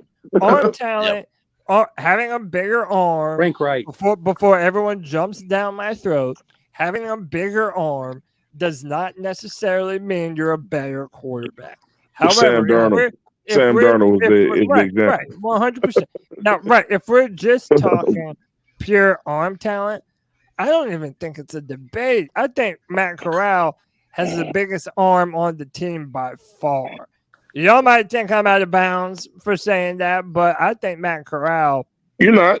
Bryce Young will have to speed that ball up some. I mean, I don't know if that's just practice and he's just been, I'm just going to go for accuracy, but he's going to have to put some more mustard on that ball in the game, though. Now, say, how do you suck yourself into a job during OTAs when you're just standing there on the field watching? I wish I knew, Pickle, because we need to go sign up for that shit. I mean, that one dude, he been there this whole time. See, just holding that Gatorade bottle. It's all he just standing there holding the Gatorade He bottle. probably taking home $62K a year. I could hold that Gatorade bottle a whole lot cheaper. Hey, what about the girl that's just standing there? She don't really know what the hell is going on. Hey, she's just happy to be. She's just happy to be there. Relax. A lot of people. She got nice legs, though, don't she? Is that Nikki Bozeman on the field? Where? In the all black. I think that's Nikki Bozeman. Yeah. Right here? Yeah. I think it is. Potentially. I'm not sure, man. I'm not 100% sure. Shout out to Nikki Bozeman. But yeah, I mean, listen. Let me ask. I want to ask Tony. I want to ask JJ. I haven't necessarily heard their opinion on this. Oh no, I think I did talk to Tony about this. But would you rather have a competent backup in Matt Corral on the team, or would you rather maybe try and inflate his trade value a little bit during preseason and see what you can get for him? Have a competent backup. Tony, you have your headset on? He's off in La La Land over there, bro. That's all right. We talk shit all day about him. Look at him. Oh, no, you don't give a shit. Tony's breath stinks. I'm Tony. I'm on YouTube. He back to his He got that old man sitting on a recliner looking. I know that real well. Poor Tony. Tony, your hair sucks. Oh, shit. He'll come on now. That looks better bald. Oh, damn. Man, you gonna find out we're talking about him pretty soon. Yeah, he doesn't He don't even know we're talking about him. It turned into a roast of Tony Dunn. His stories are on right now. Yeah. his soaps are on. Don't bother him right now. Hey, White Chocolate, another episode of The Bold and the Beautiful. As the world These are turns. the days of our lives. But would y'all rather keep Corral or would y'all rather trade him? I know we've asked it. No, I want to keep him. I've said before, in my opinion, I just keep him. It would be dumb to trade him, honestly. Yeah. Unless you getting unless you're getting a first, second, or third pick, it would be dumb to trade him, and I don't think you're gonna get that. So I just really think you're gonna be dumb to trade him. For a second, I'll let him go though. Yeah, I really would. Yeah. I mean, shit, I'd do it. Yeah, I'd do it too. Yeah. If we package them for a big time player, second out of them, yeah, man, I'm doing that in a heartbeat. Yeah. But I don't think that's. I don't think he got his ears on now, y'all. Tony's listening now. What? We've been killing your ass. Hey, we weren't making fun of you at all. I promise. Yeah. No, hey, Tony, I told him, I said, hold on. I said, Tony, your hair sucks. Oh, I said, he'll definitely come back. I was doing so. Everybody said your breath stank, man. Come on, you have to defend yourself. No, I'm playing. No, Tony, stay off those porn sites, man. Tony, my question Video games. My question to you was, do you think that they would try and trade Matt Corral if he has a good showing in the preseason, or did you think they intend to have him be that third quarterback on the roster? My initial opinion on Tuesday was that would be a great opportunity to showcase him and to get his value up is through training camp, some joint practices. You see some videos coming out of there. And then in the preseason, if he played well, then you might be able to find a team that, needed some help or some depth. But then I think at some point, the idea that I think you guys kind of convinced me a little bit on Tuesday that it's not the most unwise decision to keep him as this kind of third quarterback who is really effectively your second quarterback if something was going to happen for a long time. Maybe if you're going to go down for a little bit, like say you just needed a game or two, that seems like Andy Dalton territory, right? So you come in there and you win game, or at least don't fall too far behind if Bryce Young isn't available. But having a guy that I guess is talented and young in case something really did go wrong, and you could maybe try to, I don't know. I mean, I just it feels like he's just gonna be there. I guess what it would be the scenario where he actually was an asset to the Carolina Panthers, other than Bryce Young just getting hurt. What do you think? A year. Like if Bryce Young blew his knee out, then I'd be like, I'm glad we've got maybe the youthful Matt Corral. But if Bryce Young just stubs his toe and has to miss some plays, it's not like Matt Corral's going to play it all. Yeah. So that was my point in asking. Like, what do you think is a reasonable amount that you would trade Matt Corral for? And what are the chances of a team even trading that amount? Well, I mean, if he had like some crazy awesome preseason, like where all of a sudden you're like, oh, well, him and Mingo hooked up for a 70-yard touchdown. And then he came in and threw 250 yards to Damiere Byrd in the next 3 quarters. And I guess you could climb the ladder. But if he goes out there and puts together a couple of good quarters, is a 5th or 6th round conditional type pick unheard of, like crazy. I mean, we got a 3rd round pick for Taylor Heineke. Is it insane to think that you could get a 5th rounder for Matt Corral if he had a good showing? No, but that's it would require not crazy. a preseason. It would require a preseason that was significant, right? Yeah. But how much time as a 3rd round pick does he have left on his rookie contract? He probably is only in a 3-year contract, right? Yeah. Hey, Cody, come to me after Tony, man. He's got 3 more years. Yeah, he's on the 2nd year of a 4th-year deal. He gets 4? Wow. Hey, Tony. He wasn't drafted in the 1st round, so he doesn't have a 5th No, year I thought option. it would be. I thought that the farther out you got, the lower it was, right? So I would think that. Okay. Yeah, every draft pick from rounds 2 to 7, you sign them on a 4-year deal. The reason why I bring it up though is because they did say that they intend to play Matt Corral a lot during the preseason. So is it like you don't want Bryce Young getting hurt out there? Yeah, are they trying to?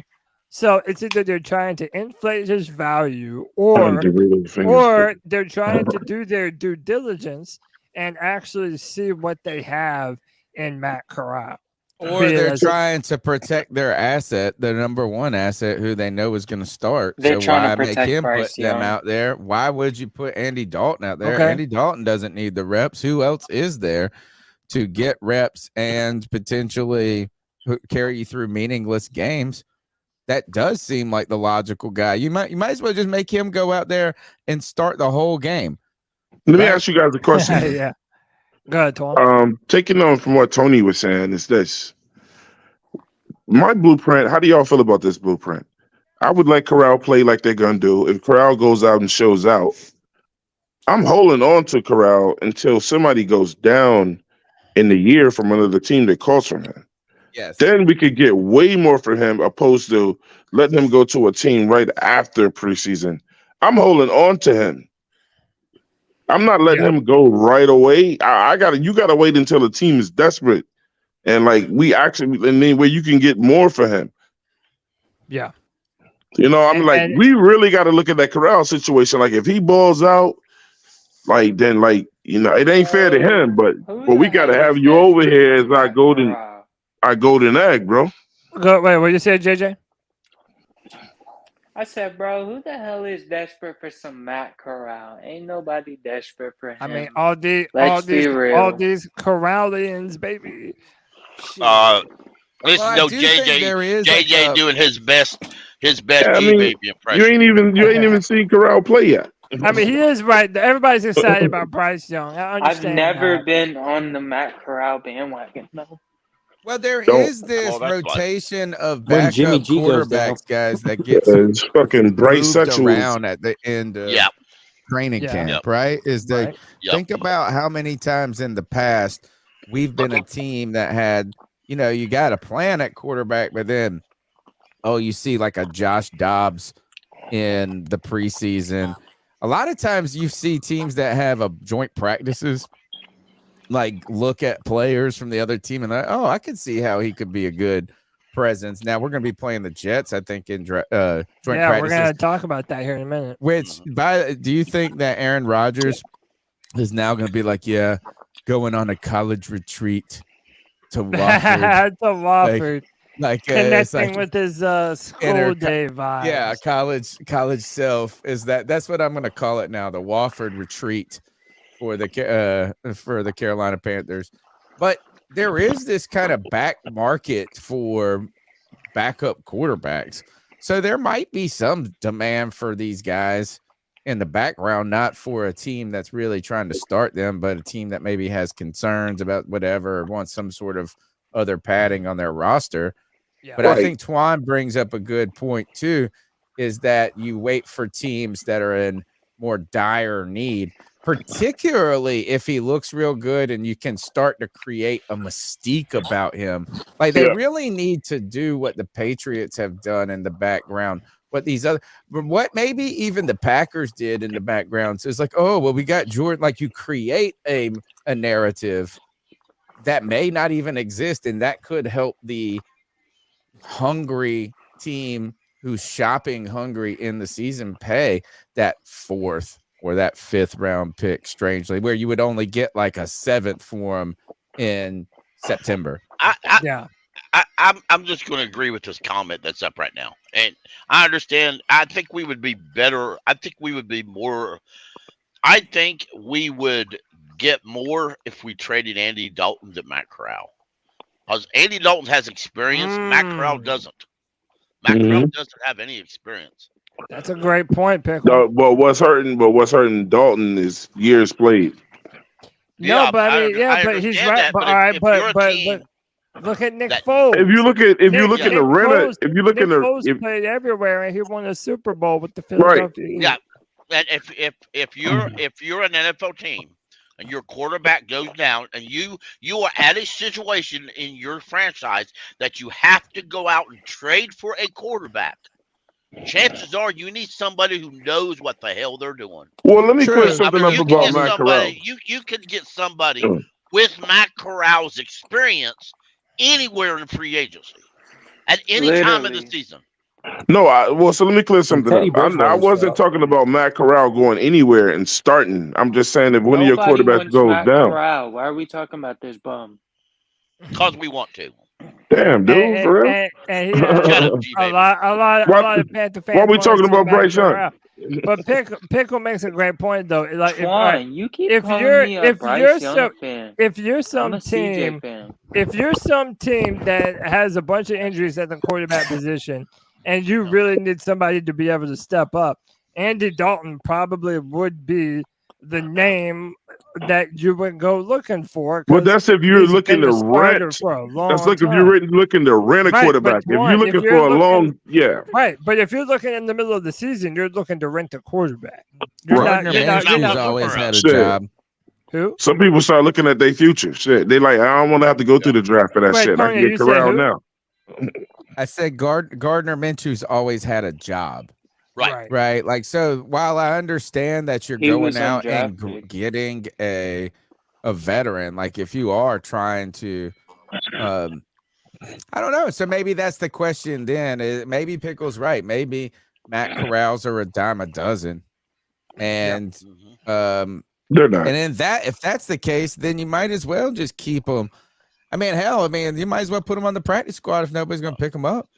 Oh, he ain't going on no practice squad. You traded up to 3 to get him. I think he'll be on the team. Well, you can keep a third quarterback. I did want to. Go ahead, Pickle, and then I'm gonna change the subject. Let's not fall in love with the quarterback who pops up on scene and plays great for 2 games. And all of a sudden, or that's 2 true. or 3 games, and all of a sudden, I mean, those Matt. There's all sorts of quarterbacks. Matt Moore was that way once. Kyle Allen was that way. Pickle, we know for that shit. There's been last year there was a guy for the Cowboys popped up, played great for a few games. He went to free agency this year. He's not a superstar nowhere. That was crazy. Cooper Rush was balling though. There was a guy for the Jets a few years ago, did the same thing.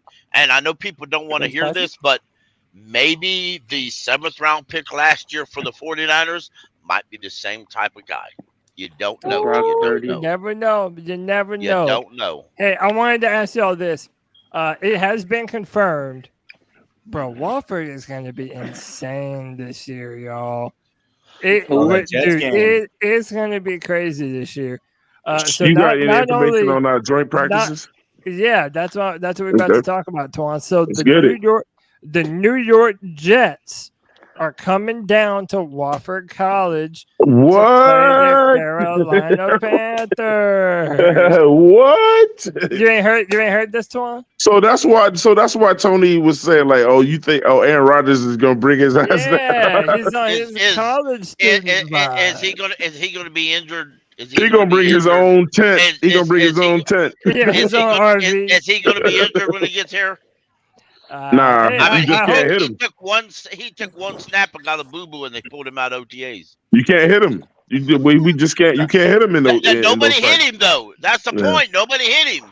He's an old man. He's got a boo-boo. Hey man, the dude is the back-to-back fucking MVP. He can kind of do what he wants. But to be fair, Pickle, I hope he's healthy, because I think we're gonna get a good look at what the weaknesses on our defenses is when you have a quarterback like Aaron Rodgers spreading the football around on your defense. And I that's why I do love this, man. If the Jets are able to, bring some competition. Also, remember, in the dead of summer, now your guys aren't having to beat up on each other. Now you get another team in there, let them take out their frustrations, and get a little bit of that competition in. I love this, man. I love the fact that the Jets are coming down to Wofford. I think it ought to be a good measuring stick for our defense and our offense. Because remember, they have Quinnen Williams, and his career started kind of quiet. But the past few years, Quinnen Williams has turned it on. And he's become a damn good defensive tackle in the NFL. What about Irk? He made All-Pro last year. Oh, yeah. They have Cody, if you look. DJ Reed. I know the 3-4 and the 4-3, and a lot of times an end rolls into as a tackle on passing downs. I know all that. But you know what? Quentin Williams spent the first 2 years of his NFL career, or most of it so far, as a strictly a 3-4 outside, a 3-4 defensive end, and then the Jets moved into a base 3-4, and now all of a sudden he's your tackle and he's blowing people up. Wait, who? What? Oh, you mean Leonard? You made Leonard Williams? Oh yeah, you're right. Yeah, Trent Williams is the left tackle for the for the 49ers. My bad. No, you're right. No, but I hear your point though. They were able to do a bunch of different things with him. Is that the only confirmed team? Yeah, they just did one, or normally they just do one. Like a couple of years ago, it was the Titans. It used to be like two different teams. Yeah, I won when they had the Ravens. Yeah. Yeah, and those. I'm used to teams playing two different teams. There was a difference between how Harbaugh ran his offense and how Fat Fool ran his offense. Yeah, I remember all that. Sam Darnold. Hey, remember we also had the Colts with when they had Frank Reich. We played opposite of them, I think. Why do they keep going to Wofford? Like, Charlotte. I mean, with all the different with the colleges y'all have, like, why aren't they going to UNC Charlotte? They have a history with Charlotte. That's where Jerry Richardson, the owner, they've done. They got a contract or something. I think they still did. The contract was up, and to be honest with you, Twan, we were supposed to start going into the new practice facility. That was going to end the Wofford thing, but when all that fell through, it was back at Wofford, baby. It was much easier to pick up the phone and say, "Hey, Wofford, can we come down there?" Yeah, sure. We didn't want to lose you anyway, so yeah, we'd love to have you. Hey, Adam, go ahead, like man. Wofford is the fucking projects compared to some other schools. Yeah, Adam, I think I heard you trying to jump in. What's up, bro? Oh, maybe not. White chocolate espresso. Feel like a piggy. All right. Now Adam jumped out. What's next, I wanted to play this for y'all. This is a trailer for a brand new docu-series by the Carolina Panthers called The Blueprint.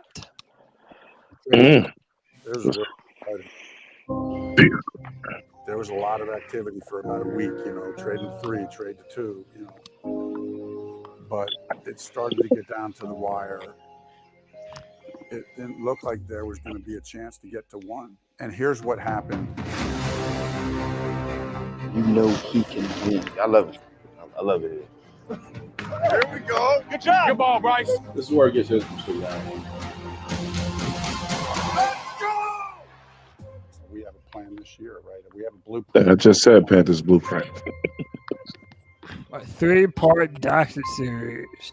I'm there. So apparently, this is supposed to chronicle the hiring of the coaching staff and trading up all the way to number 1. Gentlemen, are y'all pumped for this? Do y'all think it'll be a different? Yeah, I think it'd be cool. Because the Panthers would do their all or nothing style show every year, and it was never quite the production value of an HBO show, but it was a great look at the insight into the team. What are y'all expecting to learn anything new from this? No. When you're a fan, we talk about this shit all the time. We just gonna see shit that we reiterate. I think some of this stuff will get confirmed, and there may be a tidbit here and there that we didn't know. Maybe somebody, if I could, I did like the fact that the old defensive coach is in all the defensive rooms talking to all the defensive coaches. I really like that part. Y'all do know that the Carolina Panthers are one of the last 4 finalists. I don't know how it works or if they're going to take it or agree to it. Probably not. But the Panthers are the 4 teams that HBO is considering for Hard Knocks. Oh, boy, I would love to see us on that shit. y'all do know that John Gruden went to work for the Saints, don't you? Yeah. When? Oh, yeah, I did hear this. Today. He got signed today. How the fuck did he get that done? It's honestly confusing. He's a consultant. Let me pull this up. Yeah. He shouldn't have a fucking job at all, man. So this is from this is being reported from Dove Kleiman, but also NOLA.com. Y'all tell me what sense you make of this. Update: former Raiders coach John Gruden has returned to the NFL. Gruden worked with the new Saints quarterback Derek Carr this week and spent much of his time at the facility with the offensive coaching staff as they orchestrated the early stages of the offensive installation, per Jeff Duncan. Gruden has been out of the league since being fired by the Raiders in 2021 after it was revealed he used racist, homophobic, and sexist language in emails some of the email attacked Commissioner Roger Goodell and NFLPA's DeMaurice Smith. The So rules one, is different, not a surprise that it's New Orleans, and number two, what do y'all make of this, man? Like, what is it's New Orleans Saints? But what is his job? That's what I don't understand. The way I take it, he's an offensive consultant, much like we've got two consultants, one on the offense and one on the defense, and I think it's much like that. I think Derek Carr got him a job. Kind of like a Dom Capers role. Yeah. So I'm gonna take a different avenue with this, and this was like one of the things I talked with Tony about when I did the one-on-one with Tony, is because me and Tony, we both said that we real political heads, but we don't talk politics on the show. But quite frankly, man, I wouldn't let somebody like that in my building with all the shit that he's associated with, man. You know what I'm saying? The rules is different in this in this country, man. And I'm not gonna dive deep into that. But just based on what that man did, why would you even want to be associated with him, and why is the NFL allowing that? Well, I think one of the reasons is that he kind of got thrown under the bus by the Washington command. Wasn't it the Commanders? By the whole NFL, in my opinion. But that owner's got to stop his team too. They needed a scapegoat, and they got one. And remember, like that was when the Dan Snyder, I think, was trying to like hide. Yeah, but he's scandalous too. He got to sell his team. Doesn't Derek Carr have a lawsuit? I mean, not Derek Carr. Doesn't John Gruden have a lawsuit against the NFL right now? Yeah. Yes. Yep. But so did Eric Reed. Because they leaked his files. That supposedly they leaked part of these emails when it was like a bunch of other people too that are still in the NFL. And then the other thing I think too is this is how you get past the PR point, Twan, of getting guys like this back into the league. Yeah. Like you don't make them a head coach right away. You go, last second, slow, kind of sneak it in the news cycle. Here, we dropped this on a Friday going into the weekend. John Gruden's going to be a consultant, and then you'll hear his name as a consultant for 2 years, and then he'll be back as a GM or a damn coach or something. Yep. Well, Tony, you know where I'm going with this. No, I don't think he's ever. I'm not going to say it, but you know where I'm going with it, Tony. This should not be, man. And the thing is, if he wants to take this to court or whatever, it ain't never gonna be no real court case. It might be some grand jury shit or whatever, because then they would have to actually release those emails. And that's the last thing he wants to happen. Well, that's the last thing NFL wants too. Yeah, either one of them, right? Exactly. The NFL don't control it. You got to remember, the Saints owner can hire whoever they want. Thank you, White Sox. They do not need the NFL's permission the to NFL's hire scared. They're him like, as a consultant at all. The NFL might have the fourth best reason. So I think that's what White Sox is saying. Maybe Gruden, as bad as he is, has the NFL by the nuts, even as bad as the NFL can be behind the scenes, because they don't want him leaking what they've done too. Hey, y'all know my memory. Hey, y'all know my memory is bad. What's the gentleman who has a lawsuit out against the NFL? Flores. Brian. Yeah, I know, right? There's a whole bunch of them. He had a lawsuit against he had a lawsuit against the NFL, and he's I'm wondering. That's my point, Pickle. I'm wondering if this is like, well, Brian Flores and Steve Wilkes and a few other people, they have a lawsuit against the NFL, and they're working right now. So let's not look like hypocrites, and let's let Pickle, they were, but I mean, Cody, they were actually victims, though. Gruden is not a victim of anything.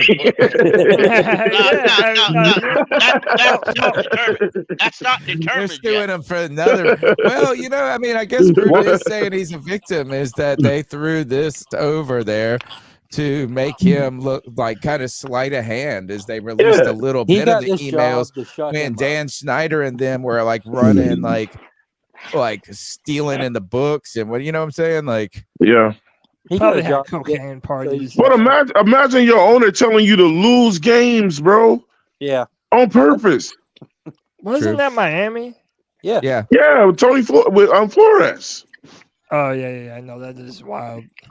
That's some crazy that's shit. really wild. I got to figure that was. Yeah, but Brian Flores. One, let's be real. That there are coaches, and I believe this, that are current active coaches of the NFL that have said yes, sir, and they'll purposely do something just to lose games. That's killing the integrity of the game, though, Pickle.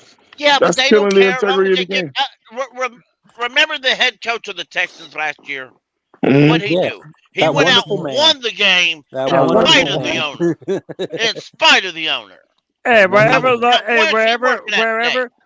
Lovie Smith And he got is, fired. I hope he's doing well. You know? Yeah, He's in the Panthers Hall of Fame, dude. He's on the Ring of Honor. Cody. Yeah, Lovie Smith currently is not Ring of employed by Honor. any NFL team because he bent the owner over and fucked him over in his own game. That's just crazy. Lovie Smith should be held as I'm not saying go out though. I'm saying go look, if the NFL is serious about cleaning up their reputation, then get rid of all those motherfuckers, man. All the bad. They're not though. They're not going to ever do it. That's why they call it. That's why they call it a good old boy system. They're not going to change. It's why I told you the other day. It's what I told you the other day, Twan. There are 31 people who control the NFL. Yeah, and they control it with an iron fist. Yeah. Nobody gets in their club unless they approve it. Who are you leaving out? Green Bay. Green Bay. Oh, yeah, that's right. Yeah, Green Bay is owned by the people. Yeah. Kevin thought he had a one-up on Pickle. He thought I gotta take him where I can get him, man. He thought he missed the number. Pickle said, "Nah, shut your ass up." Hey, but hold on. Look, let me shout out Kristen. Let me shout out Kristen Delane because she's making a great point too. She says, I mean, you got players that beat on women. Those motherfuckers should not be in the game, Kristen. None of they need to clean all that shit up. Yeah, all of it. Problem though. If you beat up a woman or you beat your wife up, you're done. You don't get to come back to the league. To be fair, I feel like if there has been a player that has been caught abusing a woman, I feel like they've been pretty strict. Maybe I'm wrong. They always no, bro. They hide so much shit, Cody. Man, you can thank another person for that. They hide a ton of shit, bro. Who? Yeah. Justin Hardy. Not Justin Hardy. Greg Hardy. Cleaned up the league.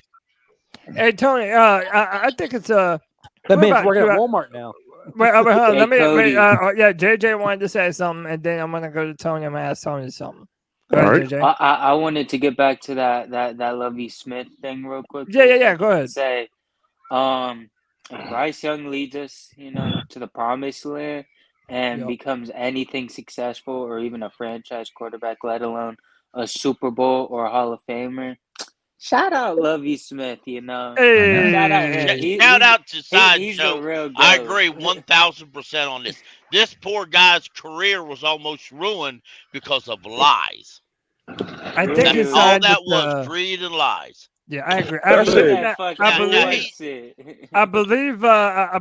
So two things. I believe Matt Reeves is signed with the Jets, so he'll be in Watford this year. He got a workout maybe. Oh, I didn't know if he was signed or not. They didn't sign him. And then when it comes to Lovie Smith, yeah, I agree with Tony. He needs to be in the Panthers Ring of Honor. Like that dude's it. If Bryce turns out to be, will always come. Yeah, they hired John Gruden. Well, you know what? We see you guys, and we hire Lovie Smith, and we join Lovie Smith now joins Sue in the NFL. Yeah. About that? Come to the Carolina Panthers. We'll give you a job. We'll put you in the Ring of Honor, and we'll support your lawsuit against the NFL and the Houston Texans for trying to make you tank. Joining Flores suit right away. But every time, like, our quarterback does good, we'll always come back to that moment. Thank goodness for Lovie Smith. I'm gonna get me Santa Claus brought Carolina some presents. Every time I hear Lovie Smith's name, I think the man that went 10-6 and got fired. So Tony, I think it's about that time. We're about 2 hours into the show. You had a question that you wanted to bring up earlier. I think there's never been a better time than right now, man. Let's talk some Steve Smith. All right. So, to set this up is the reason that I kind of thought about this exercise. My friend challenged me.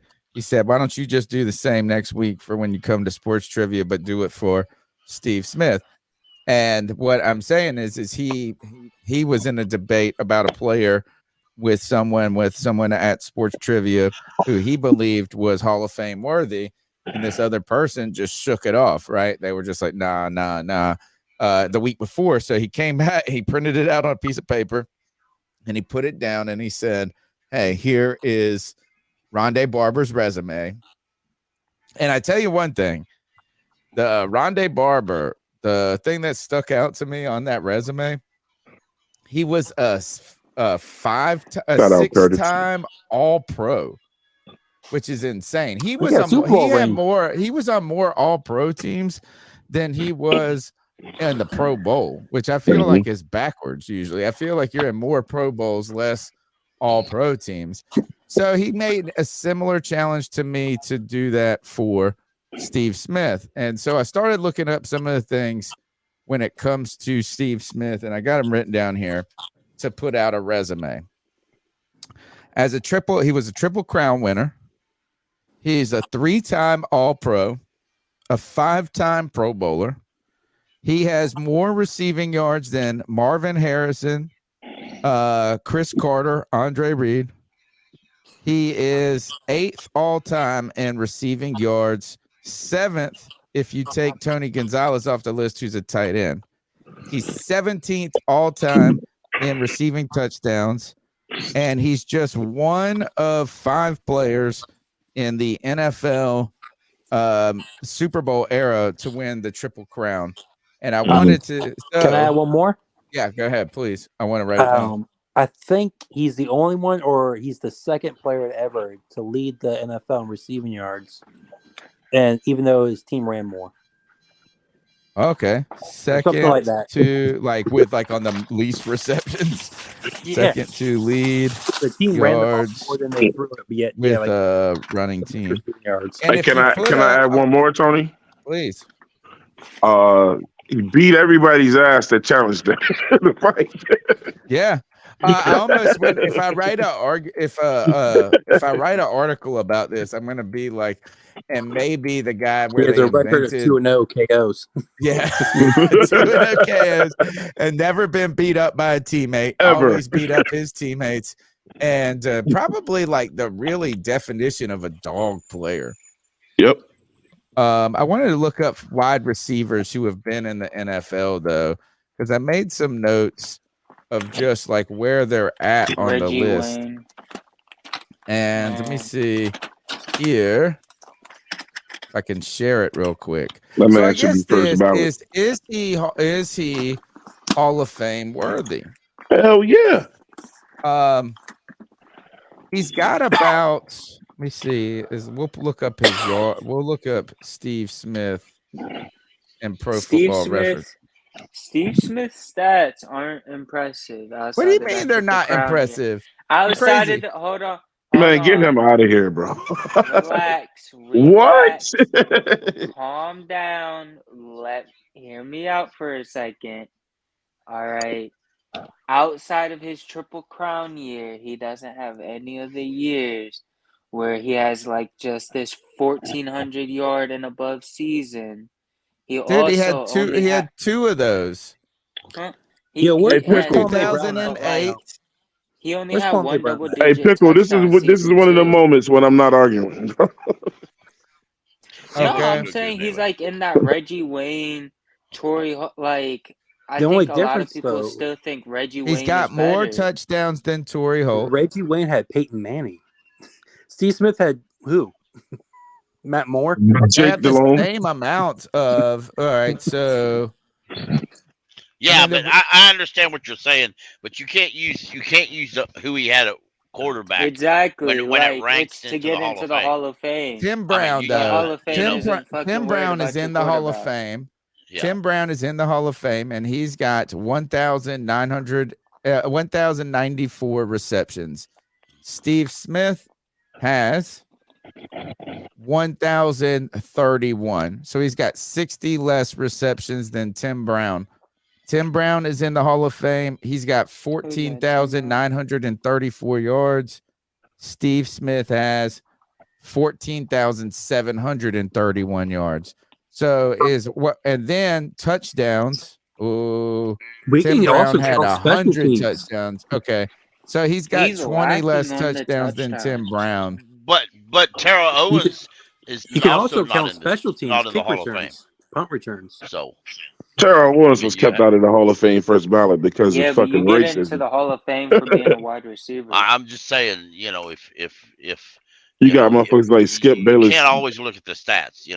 I'm not saying he's definitely a Hall of Famer in my opinion.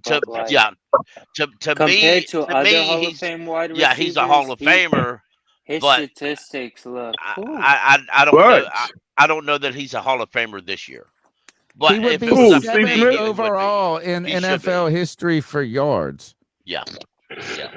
Tony, the one thing you're not saying that people have to take into consideration, and you're gonna have a lot of people that's gonna say, no, you shouldn't take that into consideration. It's his fucking size. He did all of that at that size. Yeah, but I don't know if that in itself, while that might be endearing to us, I don't know if that qualifies for what truly means to be in the Hall of Fame. Bro, right? you had to play bigger than you were. And I'm not saying this. I just cited players that had Hall of Fame careers that he was close. Is he in the conversation? Andre Johnson is Andre Johnson, Larry Fitzgerald. Are Tony, these guys look that at deserve those to be in the Hall of Fame? And if Tony, so, I just sent you something. Okay. But do you guys think, is he, are you, all right, JJ, are you saying he's not in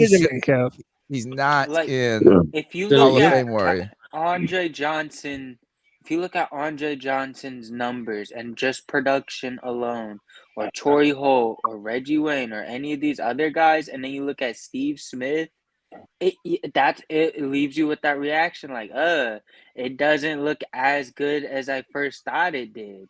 But I mean, like, that's no discredit to Steve Smith. He still did a lot with a little, and is a great, like, Hall of Fame worthy wide receiver who put up great numbers. But I'm just saying, compared to the other wide receivers who are Hall of Fame worthy of his time, it does leave you with that effect where it's like, damn, he didn't do as much as maybe I thought he did. And I will say this: he probably doesn't get in this year, and the reason is because Julius Peppers will. Probably not. And there's a lot of receivers that have to go in. If you are going to put, this I think is Torrey Holt's last year of eligibility. Yeah, that's crazy. They're not going to put it who, by the same time, right? So it says this in 2001. Smith was the first rookie to make the Pro Bowl so special teams was 2003, 404 postseason receiving yards, second most ever behind Jerry Rice's 409. So he had all right. In 2005, Smith became the first player since Washington's Art Monk to lead the NFL in receptions for a team that ran more often than it passed. There it is. In 2005, Smith earned the NFL's Triple Crown. 2008, Smith became the only player in history to lead the league in receiving yards per game, despite being in an offense that was last in passing attempts. There you go. Holy shit. The most yards per game. There you go. Smith was it? Hold on. Didn't he win comeback player of the year that year? Oh, no, was that the year after he broke his leg or his arm? Yeah, it was Co. It was Co MVP. It was Co with Adrian Peterson. Yeah, it was Co. It was Co. Wow. Smith and Hall of Famer Tim Brown are the only players in the NFL history to have at least 1,000 receptions and scored touchdowns on runs, catches, punt returns, kick returns. Smith is only one of 3 players in history to run back 2 punts for touchdowns and catch a touchdown pass in the same game. I think that was against the Bears. That's a fucking athlete. You really can't even call him a wide receiver sometimes. That's Smith straight led the athlete. NFL in receiving yards. I think these 2 stats. I think this one. All right, how about this? I want to go. Well, I'll start with you, Kev. What's more impressive, being the first player to lead the NFL in receptions for a team that ran more often than it passed, or become the only player in history to lead the league in receiving yards per game, despite being on an offense that was last in pass attempts. I would say receiving yards. I mean, they can force feed you the ball in receptions, but like, yeah. That's crazy. Like, it was just like his stat line was just like 4 catches, 100 yards, and then we ran the ball for 288 yards. That was like a whole offense. That must have been 2008 or something. Yeah, that was When that you was can get away probably with what, shit double like trouble. The Hall of Fame is a fucking I like joke, that. bro, Thank man. you It's for a that, joke. Kev. That helps my research. Not really. The Hall of Fame is I've been to a the Hall pure. of Fame. The Hall of Fame is it's Why? laugh Why do you say worthy. that? Well, It's a joke. to my opinion, We're I not don't think it's talking a about joke. the NBA. Let me explain why I think it's a joke. Because Theo should have been first. I long for the day that writers are no longer allowed to fucking vote on that shit. It should be all ex Hall of Famers. Yeah, I agree. I agree with that, but that's do all have a vote ex Hall of Fame. No, man, because writers have shown if you get into any type of arguments and shit with them, T.O. or whatever, or they get sensitive or whatever. Steve Smith is also a player that was known to get into it with journalists a lot. That man wears his heart on his sleeve. When he got on TV, he talked shit about a lot of them. What's his the basketball player, John Moran? They kept him off the first NBA team because the show was going on. Had nothing to do with on the court, but I mean, they kept them off. Nothing. You cannot fuck with people off the fucking field, man. And a lot of reporters, they go into people's personal lives when they go to vote on that shit. And T.O.'s number one example of that. I mean, it should only be voted on by players, man. I'm sorry. So not writers. I think it should be But it's voted still by not a both, joke, though. honestly. I understand what you're saying, but I'm talking about the voting he system was. as a joke. Wait, Crystal, who? not yeah, the actual. I understand that. Wait, who He told was me? in the Hall of Fame, though. he is, but he wasn't a first ballot, which he should have been.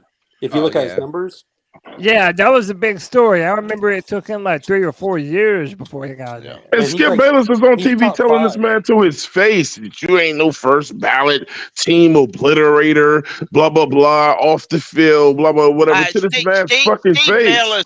Steve Bayless is just there to get clicks and ratings. That's all he's there for. I don't watch that asshole because I have better things in my life to do than watch that asshole. He's a writer, though. That's how a lot of those writers feel. Okay, fine. He's a writer. He's an overpaid jackass that shouldn't have a job, but he's got one.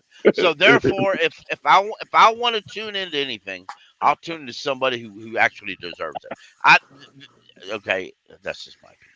Just tune in to Steve Bayless has never coached an NFL That's team. what it is. Steve Bayless has never coached an NFL team. He's never been a general manager. Hell, he ain't even a good fucking reporter. And he sucks as a media personality. Exactly. You know what Steve Bayless is? Steve Bayless is me, who's rich. Steve? That's exactly what that son of a bitch is. They I don't can even play like for his Steve ass. Bayless better than Steve Bayless can. Skip. Skip Bayless, Steve Bayless. It don't matter who the hell he is. I can still be better than him. There's some guy named Steve chat room. Bayless. I'm like, what did I do? I think he's trying to do Steve. I tell you what. Stephen A. Smith and Bayless Put together. me and G Baby on a show for Skip Bayless and that other Sharp. and G-Baby gonna and lose we'll battle. see who gets better ratings. It couldn't be on television. I don't think you or G Baby could keep it clean. You'd for be that. R-rated. You're right. We won't. But Yeah, it would we have to still be. get better ratings though. It would have to We be might an get kicked HBO off, show. but Yeah, it would have to be an HBO show, yeah, there you go. and then it would be fun. Yeah.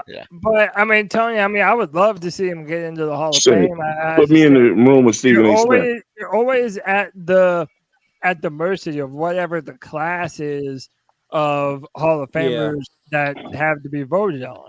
Like, Yeah, I if do it's think Rondé Barber's a Hall yeah, of if Famer. it's a deep class, then I don't know, man. Like, it always hurts whenever a player doesn't have that Super Bowl title to their name. Yeah. And for all of the Triple Crown and for all of those incredible accolades, the fact that he doesn't have a Super Bowl victory, and I do think that like if he was Super Bowl MVP on that. Yeah, man. They don't have to have that shit. That man did his job. He did it. He did I also think they're it. not going to put 2 Panthers in the Hall of Fame. Yeah, Tony. Hey, Tony. How many other people won a Triple Crown?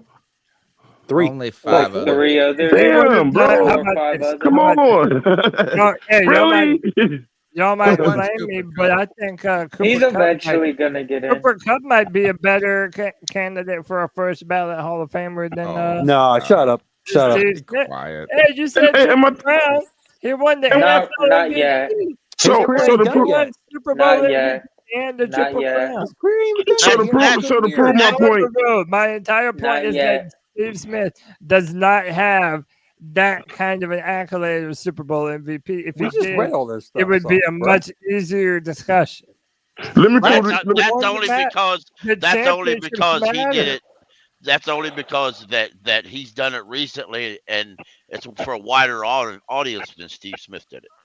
Yeah, but I mean, the fact that he won a Super Bowl MVP at the end of his career on top of a Triple Crown, that's gonna say a lot. He's not at the end of his career. He's like in the middle had of the it. greatest wide receiver season ever. Like, Who of did? course, Cooper Kupp? Look all the help he had when he did it. I wouldn't say that. Right, Look at all the help he had when he did it. No, go look at Jerry Rice's years, bro. He did it in 12 games. Right. And that's Jerry Rice did it in 12 right. games. What Cooper Kupp did in 18. Let me prove my. Bro, go look Before at you bring the up, numbers. before you bring in the guests on, Look at Jerry Rice in 12 games compared to 17 games. Best statistics in NFL Yeah, great. history. 17 games to 12 Followed games. it up with the White best chocolate, hold right playoff there. numbers in history. That 12 goes games to Super 17 Bowl Right, games. but y'all are still misrepresenting my point. I'm not saying that Cooper Kupp right now is comparable to Steve Smith. It looks better. What I'm saying is if you're gonna put a He has a better receiver accolade. into the Hall of Fame, the fact that Cooper Kupp has that stat line of Triple Crown winner and NFL MVP, even if Cooper Kupp is middling for the rest of his career, you're going to be able to make a case that You was also one of forgetting the one more best, thing, Cody. that was one of the best seasons ever for a receiver. One quick thing, Cody. But what era of football did Cooper Kupp play in? Exactly. They're not gonna worry. And what era did Steve Smith play in when they were actually still fucking hitting? The point I'm trying to make, it goes back to what White Chocolate Espresso Point, says. but it doesn't matter, Twan. I got you, but listen, White Chocolate. This is why I'm saying that the Hall of Fame is a joke. The way they vote on it. What did you say, White Chocolate? You said there's no way they're gonna let Steve Smith and Peppers go in the same year, right? Correct. Why the fuck not? So what kind of invisible rule is that? Yep. I'm telling you, they make shit up. Hey, that has nothing to do with nothing. Who's going to be upset if 2 guys from the same team go into the NFL if they deserve to go in at the same time? I mean, I agree, but I think imagine they said the only people that can vote on the Hall of Fame is podcasters. How fucking fair would that shit be, bro? That would be dope, bro. No, it wouldn't. Shut up. Yeah, it would. I would have the best votes out of all the votes, bro. Who decided that writers get to vote on the Hall of Fame? You got to go all the way back to the fucking 1940s and 30s for all of that shit. Well, didn't the writers create it? That's because at the time they knew the game better than a lot of other folks did. I know, but well, that's what I'm saying. They ain't going to change it because there's only 31 people in charge of the NFL, and nothing happens without their approval. So, and Pickle's exactly right. And Pickle's exactly right. But what have we heard in this country all too long? That's the way it's always been. Like, it's why didn't say it was right? Gonna upset motherfuckers to change it. Well, even though, but don't Twan, buy you an NFL team and change it. Twan, you mentioned the NFL eras, like it matters the era that they did it in. And listen, no doubt. Which is why I hate rule changes. Right, but also think of it this way, right? Like Patrick Mahomes, this soft ass league. Cooper Kupp should be living. He threw 50 touchdowns and like less than 10 interceptions. Like, even though it was in the era of teams airing out the football, it still means that Patrick Mahomes is one of a very few people that threw for 50 touchdowns. So got you, but hold on, Twan. Even though the era is different, it doesn't change that you won a triple crown and you're one of the few receivers ever. You might be the only one ever. I don't remember. To win the NFL. All right, fine. You're one of the few receivers ever to win Super Bowl MVP. That's impressive. And when by the time you retire from the NFL, knowing all the other great names that are going to be looking to be in the Hall of Fame, you're going to have one accolade that puts you over the top. And that's what I think Steve Smith lacks when you're looking at that resume. Tony just told you a triple crown. But right, the resume that's not necessarily enough to be a Hall of Famer. And I want. Oh, this is why you can't let writers vote. I'm not sure because he doesn't have the dominant statistics. This is why you can't let people vote. You have to let Hall of Famers vote. He won't have the dominating statistics. Because we're gonna all come with our own biases. Just to let you know, the last time a wide receiver won the Super Bowl MVP Deion Branch. Was it Deion Branch? Hold on. What year was that? It was Branch. Julian Edelman. It was Julian Edelman. Did he win it? Hines Ward, 2006. That's right. Oh no, wait. Santonio Holmes was 2009. Did Julian Edelman win one? Yeah, he did versus the it goes to a horrible game. Look, here, I'll read them back to you. Patrick Mahomes this past year, Cooper Kupp the year before, Tom Brady, Patrick Mahomes, Edelman, 2019, right? Foles, Brady, Von Miller, Tom Brady, Malcolm Smith, Joe Flacco, Eli Manning, Aaron Rodgers, Drew Brees. Then it goes Santonio, Eli Manning, Peyton Manning, Hines Ward, Deion Branch. So really, you're kind of how many wide receivers have won the MVP? And the answer is there's more Super Bowl MVPs as receivers than Triple Crown winners. 8. Like Julian Edelman isn't a Hall of Fame.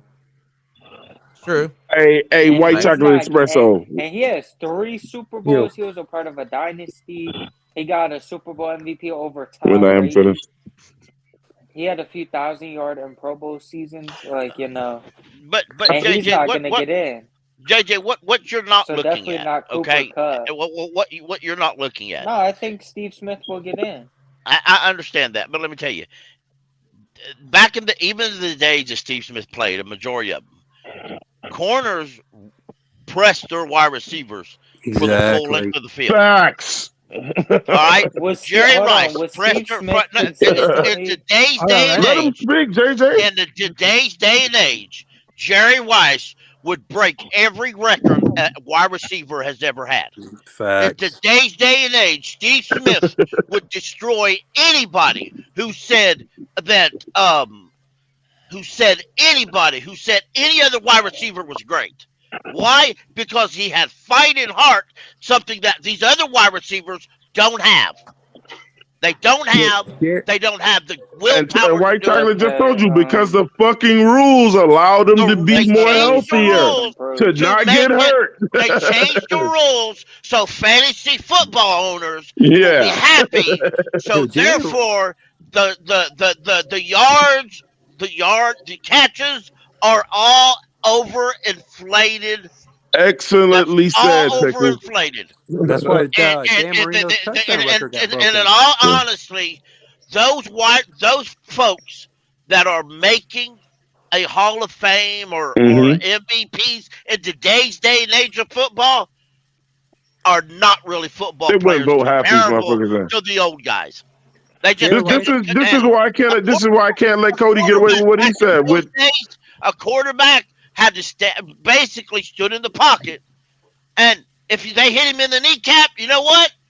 They told him to suck it up and keep on going. They didn't throw a flag and say, that's a personal foul. If they wanted a guy down bad enough, they grabbed him by the face mask He and just said, jerked him down. yeah, like it didn't matter. This is why, like it didn't matter. Let me welcome Al into the stream. Big Al, what's up, bro? Tell him, Al. Tell him how it is, man. Yeah. I don't know what he's talking about. So Steve Smith is like top 10 in receiving yards, ain't he? He should be like close to top 10, isn't he? Or he's top 10, right? He's up in 8. Yeah, he's number 8. He's number 8. Okay, so he ain't in the Hall of Fame. But he's not in the Hall of Fame. What are you talking about, bro? This man had. What is this kid talking about, bro? That shit is funny. Talking about, bro? What is his age? That's crazy. By the way, awesome, you made it seem like I agree. Who is he? I mean, Andre Johnson should be in the Hall of Fame too, though. I agree with that point. I mean, I don't know if he was making that point. Andre Johnson should be in the Hall of Fame also. Cody, wait, I have a question for Twan. Twan, what were you not? Oh yeah, I wasn't gonna. I got you. There was no diss or nothing. But Cody said something about Patrick Mahomes. You know what I'm saying? He said you got to give Patrick Mahomes credit. Like, I only give Patrick Mahomes half credit because he's benefiting from these new rules. And the thing is, I tell you, that's what the NFL is, though. Twan, I got you, Cody. But look, I asked you this one question, Cody. Put Patrick Mahomes back there with Ronnie Lott when all them guys was playing. Is he the same quarterback? Right, but Twan, that's such a bad argument because that's never going to It's not a bad argument when you change the rules. Yeah, that's a very bad argument, dude. That's a very bad argument. That's a very bad argument. What I'm saying is if you listen, there's only like what two or three quarterbacks ever that have thrown for 50 touchdowns in a season. Like the different eras of football doesn't matter. The numbers that you put up, they stand the test of time or they don't. No, it doesn't. If you're able, the people that are gonna write that cast votes for the Hall of Fame, they're gonna look at what they did amongst their contemporaries. And those right. And but that's what me and White Chocolate said. It's different eras. Cody, can I say this one thing? They're not comparing them to older eras. I want to say this. Go JJ and the White Chocolate. JJ first. Go ahead, JJ.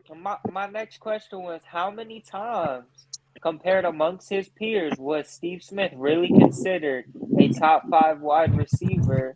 He got an MVP. What? I can't believe I'm up here arguing with a Panthers fan who's trying to keep Steve Smith out the Hall of Fame. Every year.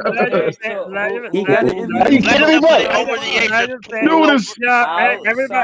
Everybody. You're saying I'm talking crazy. What? Let him finish. Oh my God. Outside of his triple crown year, how many years was he really considered top 5 amongst the wide receivers? Are you fucking kidding me, bro? You're gonna entertain this bullshit, dude? JJ, how old Jesus Christ, you're gonna entertain this bullshit, bro? Let me answer. How would we know? Hey, Q6, stop talking shit and come on the show. How would we know what the top, like what the players felt the top 5 receivers at the time were? Like, I don't even know if we would know that. Like, even if you go back, like, 10 years, it might be hard to keep him outside the top 5. But even if he is in the top players' top 5, that doesn't necessarily mean Hall of Fame. Did y'all hear what White Chocolate Espresso said earlier? He's not better than Calvin Johnson. He's not. Did y'all hear what White Chocolate Espresso said earlier? Better than Reggie Wayne, bro. Tell him again, White Chocolate Espresso. He was much better than Reggie Wayne. Yeah, I watched Reggie Wayne. Reggie Wayne, bro.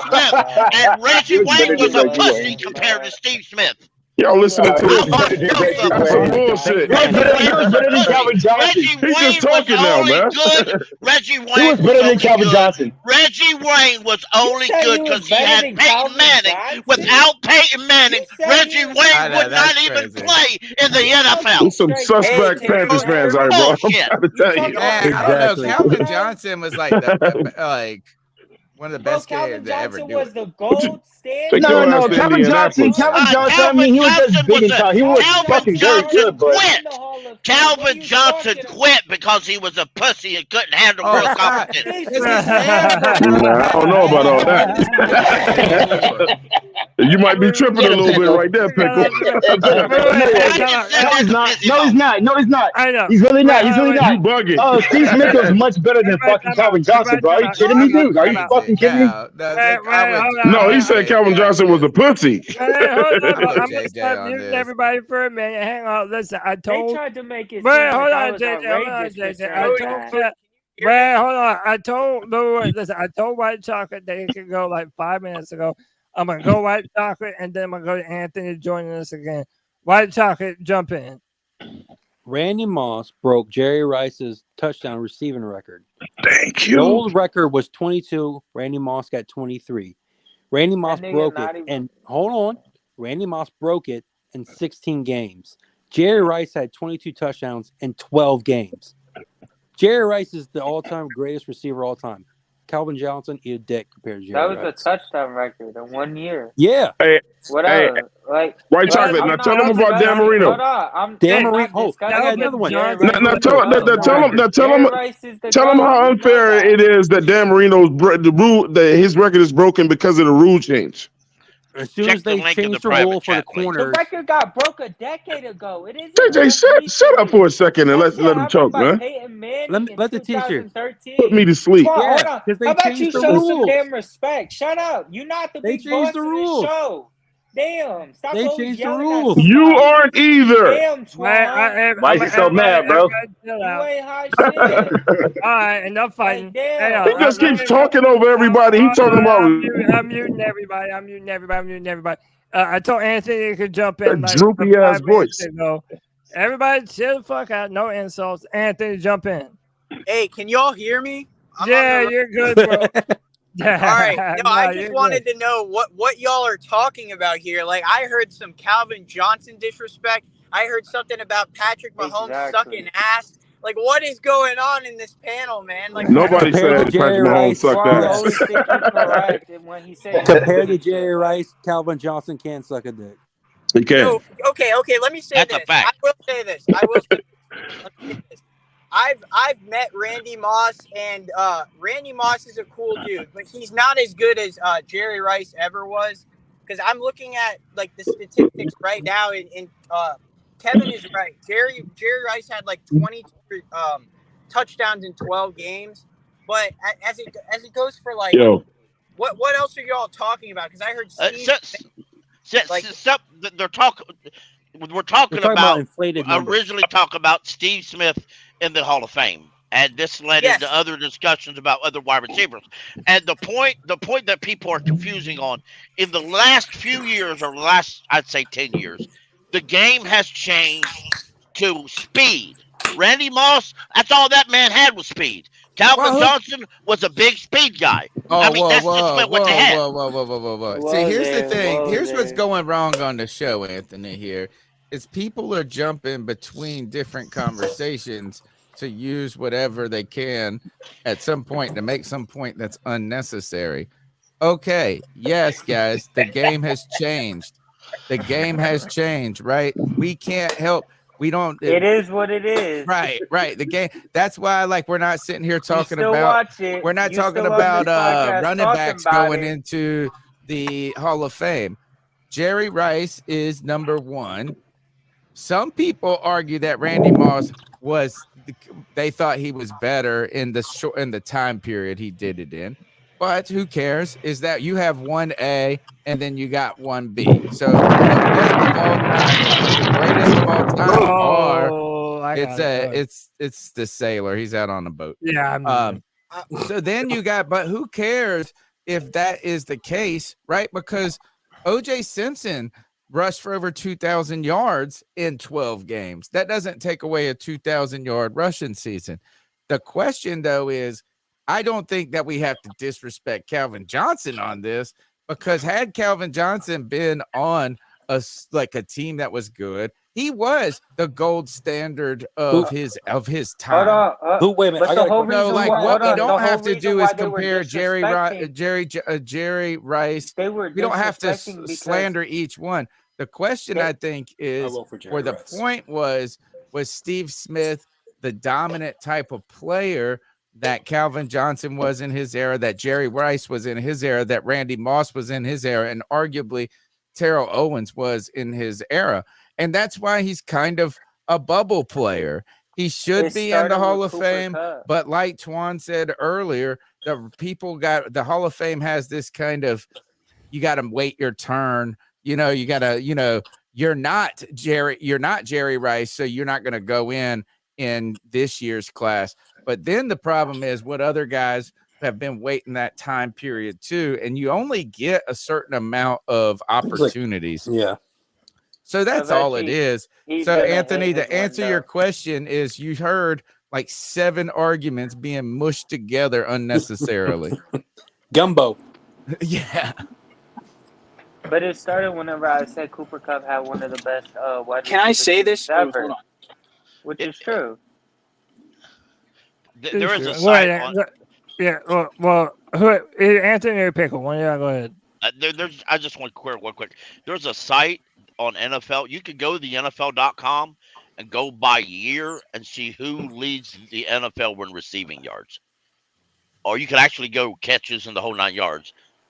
It's you can right now. I got 06 pulled up, and Steve is just below Terrell Owens. You can go up here and you go all the way up to 09, and Steve Smith is like 1, 2, 3, about 7 spots from the down.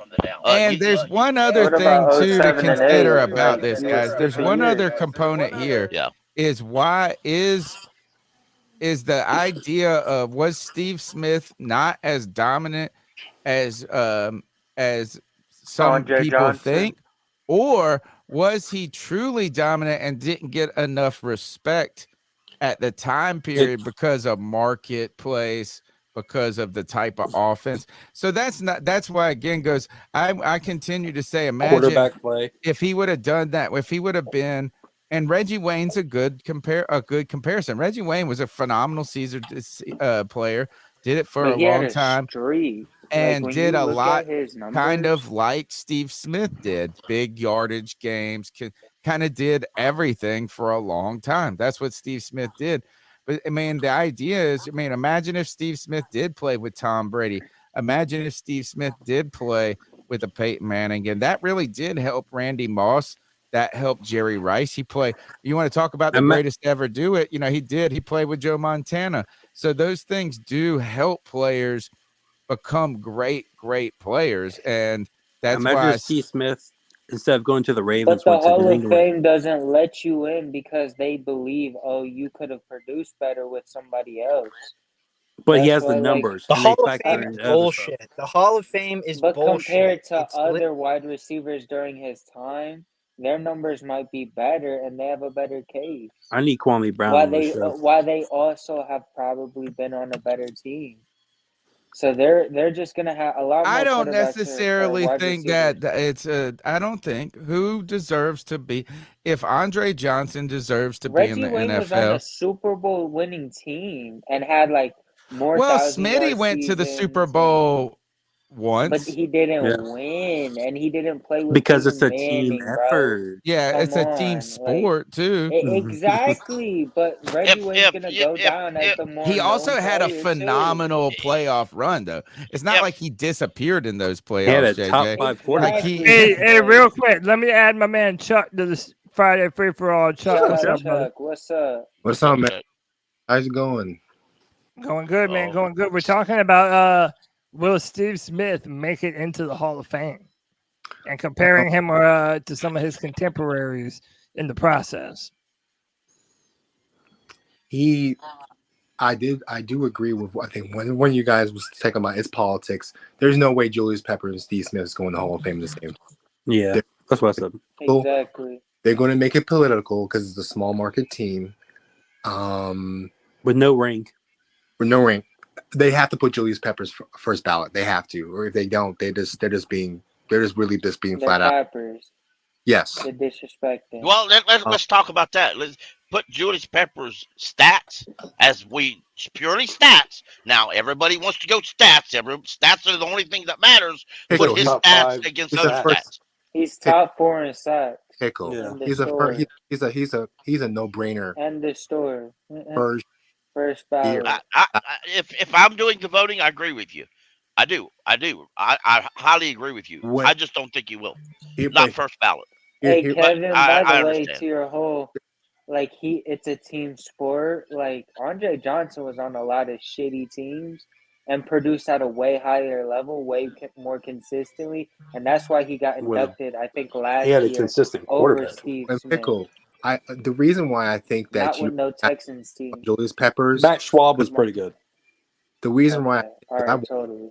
every snap. Honestly, I became a fan of the Panthers in 2001. It's funny. When they lost 15 straight games, I still was a fan. So, Shout out yeah, you, Chuck. yeah. True story. I was getting braces in the dentist's office, and my dentist was telling me, "Oh, good, this guy ran back a kick. Well, I think the Panthers are going to do well this year." And we won our game against Minnesota. We lost 15 straight after it. So, but back to your point, Pickle, and I understand what you're thinking, why he's not a first ballot, because when you look at him physically, he looked like he can get 20 sacks in a season. No effort. But there are some seasons where he had 12 sacks or 13 sacks, and he was just lacking. And I feel like Julius Peppers is a no-brainer first ballot Hall of Famer. Period. I hope you're right. I really do. I'm not being disrespectful to him. I don't believe they're going to put him in there on the first ballot because he's from a small market and it doesn't view. I just don't trust the NFL on their Hall of Fame voting. Here's why he is. Hold on, let me read some things off about Julius Peppers.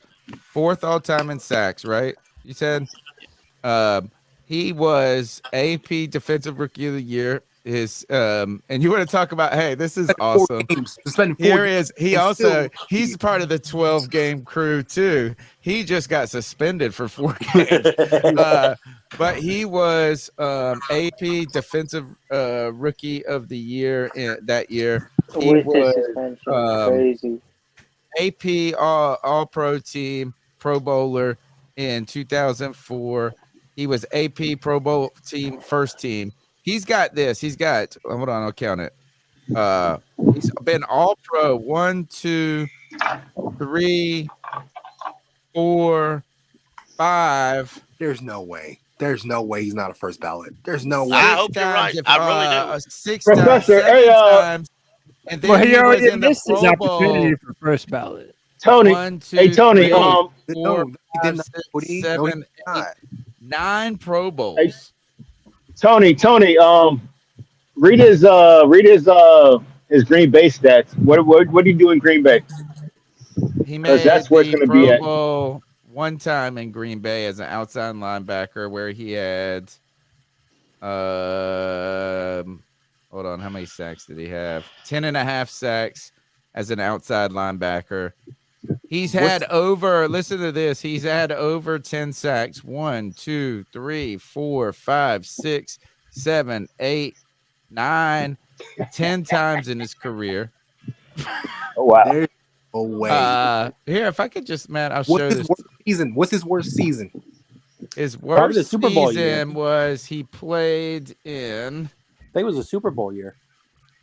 11. His worst season was 2018 with the Carolina Panthers when he only had 5 sacks. Oh yeah, that's true. But that was But still, 2018. even still, That's his yeah, that's 16th year. 2018. That's Final his, year.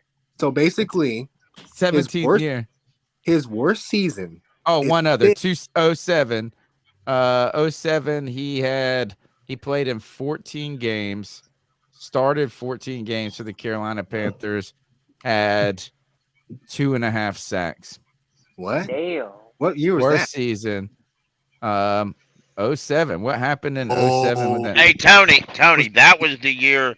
That was the year that they switched him thought to he outside made. linebacker. No. That year they thought he had the a sexually transmitted disease, folks. I can't remember the name. You remember that? Remember that? True. No, you remember that year? Nobody remembers that. Nobody remembers that. I don't remember hearing that. I'll never mind. I'll look it up. But tell the story. Tell the story though. Tell the story though. Mono. I think it was mono. No. I remember that. No. I remember the year. Hey, but mono It was is the an year they got- STD technically. No, it was the year they got Keyshawn Johnson, right? And they thought they was going to go to the Super Bowl, right? Oh yeah, I thought they were. There was Just look at this awards category on the right side. That's all you got to do. Who is I guess the other person is who was the last defensive end to go in as the Hall of Fame last? Well, J.J. Watt's on the way. It was the guy from the Broncos. What's the guy from the Broncos? DeMarcus Ware. DeMarcus Ware. Yeah. DeMarcus, yeah. DeMarcus Ware. Probably DeMarcus Ware. And Julius Peppers is first ballot. Like, come on. Yeah, I mean, Julius Peppers got to be first ballot, bro. DeMarcus Ware, he got to be first ballot. What the fuck? What are you talking about? What are you talking about right here? Let's do a tougher one. Is Luke Kuechly one? Definitely. No. He is. Yes. No. He was if you guys aren't gonna, can I chime in? He was a Pro Bowler every year besides his rookie year. 8 years. Tony, you may not agree with this, but I believe he has a better case to be first ballot All-Pro or Hall of Fame than Steve Smith. Like a way better. Let me chime in now too. Like also, Kuechly young Anthony. Let me at his position. Steve Smith. What are you talking about, bro? Hey, what? Let me chime in now too. What makes him better than Pat Willis? Come on, man, stop that, dude. He had a longer career. Okay, he had a longer prime.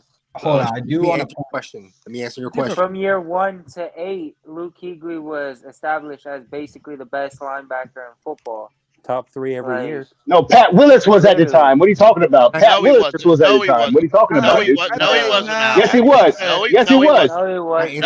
It was that guy from Seattle. That guy from Seattle. Willis also had Navarro Bowman. Bobby Wagner.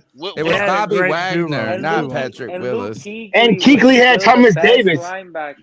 Yeah. All right, here's the way to do it. Look, every year. Who linebacker in football? Jason Strahan was, I think, the last defensive. I mean, not Jason. Jason Taylor was the last defensive end to go in. Let's see if we can compare. And he was a monster, dude. Jason Taylor was a monster, dude. Jason Taylor was so good, dude. I used to watch that guy. In fucking Fort Lauderdale. Oh my God, he was so bad. He was so good, dude. All right, here. Look, this is Jason Taylor. Is a Hall of Famer, right? And look at Peppers' numbers in comparison. No, who was the last first ballot? Look at this quarterback hits. Julius Peppers had 186 quarterback hits. What the compared to 67? Yeah. 100 by them stats alone, Jason forced fumbles, more Jason forced ain't nowhere fumbles. near Hall of Fame ballot. More interceptions. Yeah, 11 picks. 4 more touchdowns. Holy shit, he had 11 picks. And half of those when he lined up at defensive end. I used to freak me out. He'd be a defensive end and drop out in coverage and pick a ball. This quarterback hits number is insane. Yeah, dude. That's why everybody said, you want to talk about a guy that was almost there? Like we talk about Brian Burns being Mr. Almost. He had 168, whatever, and he only got, well, I guess that means he did. I mean, he got 100 and whatever sacks. That stat pretty much sums up the haters for Julius Peppers. I'm telling you, if you've seen him play, when we've seen him play live, we thought we can get 20 sacks a season easily. Like he breaks the sack record. I have a question though about this. I'm gonna show it more time. How does hold on a second? How does Jason Taylor have 100? What does it say? 139 and a half sacks, but only 67 quarterback hits. That doesn't even make sense. Well, that doesn't make sense. That doesn't make no sense. A combination. A quarterback hit is after the pressure, but like right after they're not getting the sack. So basically, in the sense where are you saying that we don't count the 159 in Julius Peppers' 186 quarterback hits? Hit. I seen one time I seen Jason Taylor. Jason Taylor was a fucking monster, dude. Go ahead, Pickle. Correct me if I'm wrong. Jason Taylor played linebacker a lot more than Julius Peppers did. Peppers played almost. You're wrong, Pickle. End. Okay. You're wrong, Pickle. You're wrong, Pickle. Jason Taylor will play DN every fucking down for the fucking Dolphins for like fucking 15 fucking years, dude. Jason Taylor. I see Jason Taylor beat Tom Brady by himself. He was a fucking monster, dude. He was a fucking monster, dude. Okay, how many rings you got? How many rings, Jason? Oh, I mean, you got 0. How many rings does how many rings does No. How many rings does Julius Peppers have? No. I got answer that question. Oh, exactly. So he's clearly not. Exactly. He clearly can't beat Tom Brady by himself. I got a better Tom question. Brady got 7 rings. How many hot sisters does Julius Peppers have? I don't know. I never seen his sisters. I tell you what, I know Taylor do not know that question. Hey, Kevin, I tell you what, None. Listen, Julius Peppers' wife is bad to the bone. So I haven't seen Yeah, she's bad to the bone, dude. Yeah, I know. super hot. Taylor's sisters is yeah. Yeah, that is Joy Taylor. Yeah, that's Joy Taylor. Yeah, that's Joy Taylor. I ain't know she's hot pretty too. Oh yeah, she got those big old titties.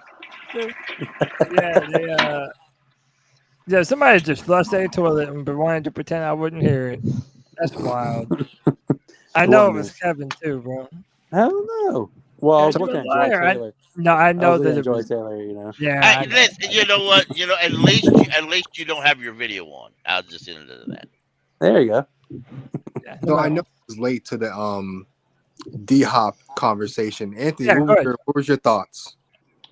Oh, dude, I don't even know at this point. Like, I'm just sitting back listening to the combo. If you had to ask me, I would say that Julius Peppers, Smith, and Keeley are all Hall of Famers. But the reality is, no, he said DeAndre Hopkins. What? Oh, about D-Hop, I don't. No, he said he was late to the party. He didn't hear what you Oh, said. that He kid. wanted to hear. Oh, about the. What's wrong with that kid? Would you rather have D-Hop Listen, or a defensive end? Yeah, I'd rather have a defensive end. Who the fuck's gonna rush the pass rusher? Your term gross matos, burnt matos. Like, give me a break, man. We need a pass. We need a pass rusher. But if you have I wanted to chime in on this Hall of Fame thing. Go ahead. Reality is that like our best players are going to be treated like they're Hall of Famers of all time because that's just how it is for any franchise. But the way that the league views our players is going to be drastically different than how we do. So even though these guys should be Hall of Fame, like Cam Newton, he's a Hall of Famer, but not to the league. He's not. You see what I'm saying? Like, that's just how it is. And that's part of being a fan of a small market team until we have players that truly make a difference on a championship winning team. We probably won't get recognized like that. Exactly. And I'll tell you, as someone who's been to the Hall of Fame myself, bro, no, like you gotta set your expectations just a little higher, man. Like, so, I thought Cam Newton or Eli Manning or Phillip Rivers, some of those guys even had a shot. After I did, I was like, man, none of them got, like, I was like only Ben Roethlisberger, Tom Brady, and like Drew Brees. And Aaron Rodgers, of course. Yeah. Like, only those guys really should go to the Hall of Fame. These, like, guys who really cemented themselves. And I don't know, maybe I just have a little less bias because I didn't watch. Who are you talking about, though? But this is what I've always thought about. This is what I always. What are you talking about, though, bro? Like, you're talking about Eli Manning. You're talking about, I mean, those guys are like, they should be in the Hall of Fame. Like Eli Manning, Roethlisberger, they should be in the Hall of Fame. Like, who are you talking about, bro? I don't think Eli Manning should really be. Here's what I think. He's the won 2 Super Bowls. He's going to be. This is what I think about the Hall of Fame. New York, too. To get in the Hall of Fame. How can you tell the story without this person? You need this person in the Hall of Fame to tell the story about the NFL. You cannot tell the story about the NFL with Julius Peppers, a freak of nature, defensive end, Pat rushing the passer. You cannot tell the story without him. Luke Kuechly, him being pretty much a pro up on the field. I think he's the only person other than I don't even think J.J. Watt did this, being a defensive rookie of the year, then the next year defensive player of the year. Michael Parsons did. Michael Parsons. No, he didn't. And so, look, this has been a robust conversation. And it's a great conversation. But before I wanted to ask this before we jumped out of here. CBS is smoking crack, in my opinion. No, I don't know. We'll discuss this. 8 and 9. Nah, that's hold on. That's what I said, JJ. Let me set it up. Now, Anthony thought that it was fair, but I want to ask about the NFC South. CBS put out their season predictions. They got Atlanta at 10-7, Panthers at 8-9, Saints at 7-10, and Tampa Bay at 5-12. I think the is this fair, or are they underestimating the Panthers and over-evaluating the Falcons? And just what are your thoughts on the NFC South in general? It's fair. Let me tell you, we haven't proven anything yet, man. They're not going to give us our flowers till we put winning seasons on paper. Like outside of Panther fans, everyone else that's just NFL fans think of us as a team that's just throwing shit at the wall and just hoping it sticks. But that's how they genuinely look at us. So nothing is confirmed. Take over. Hold on one second, Pickle, because we got a very special guest in the building. If we're going to be talking about a division rival, bring him up. I want to bring in a fan from a division rival team. I met this man. Yeah. I met this man through show respect, boys. I met this man through Black Cat Panther Podcast. Shout out to them.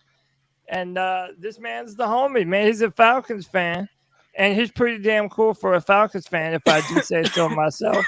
I would like to present to y'all my man Wolf. Wolf, welcome to the Friday Free for All, brother. How you doing, man? What's up, Wolf? Wolf, you're muted, brother. What's going on? How's everybody doing, man? What's up, doing man? Good, man. Doing good. How are you, bro? Good. How's everybody doing, man?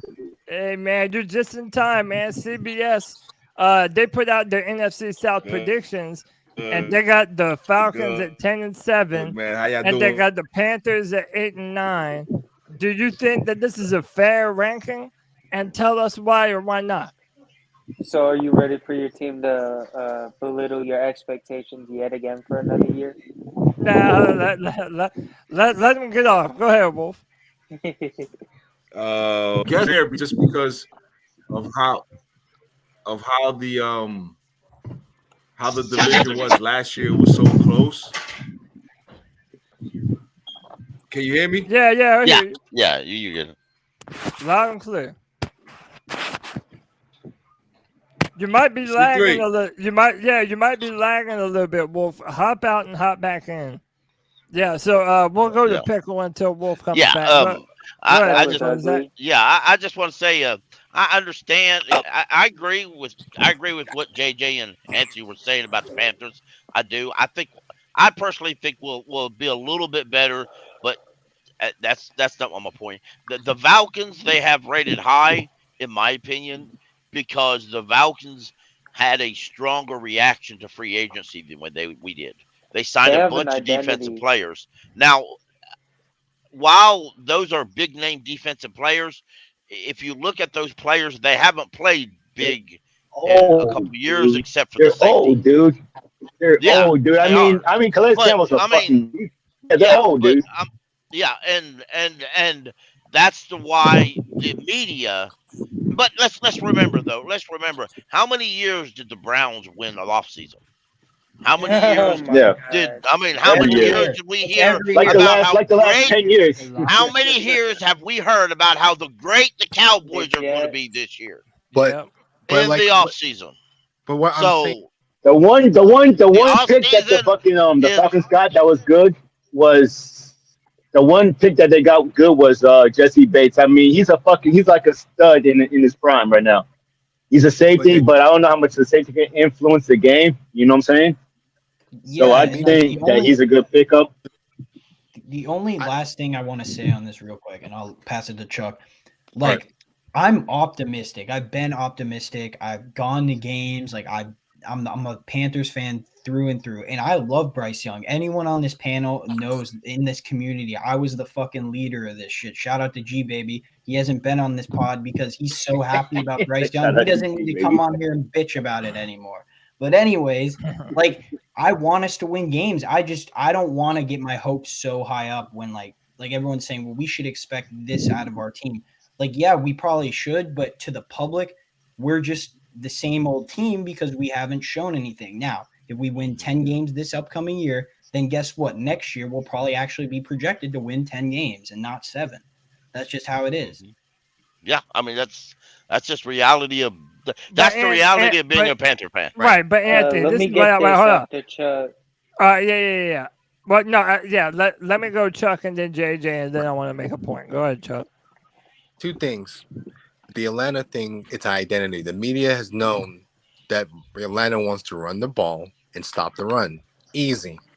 When you run the ball, and if you run the ball, you're going to win games. It's not, but you eventually have to pass the ball to win games. So what they're seeing is, well, if they're off the Bijan, run the ball, Desmond Ritter's not going to do much. They're going to win games early on.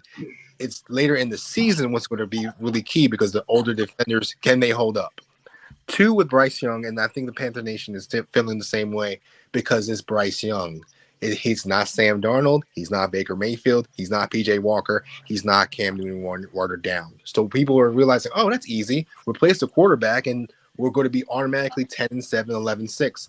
But it's not going to work that way. He's a rookie. 8-9, I expect that. What I would like is 7-10, flip to 10-7. That's what I would like. But 8-9, I'm not discouraged. It's not a lost season. It's not a failure. If they don't make the playoffs, it's not a failure season.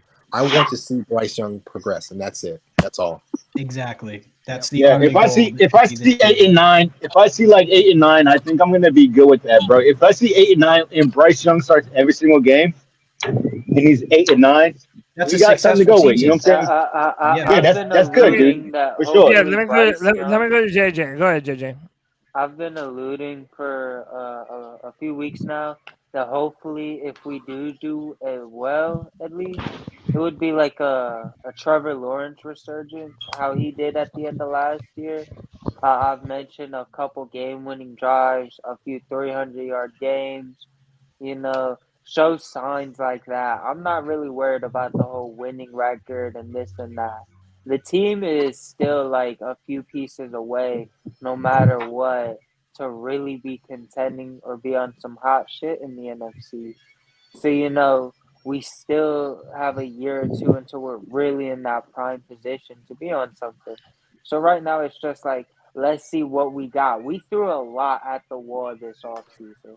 So let's calm down. Let's see what we got on this team.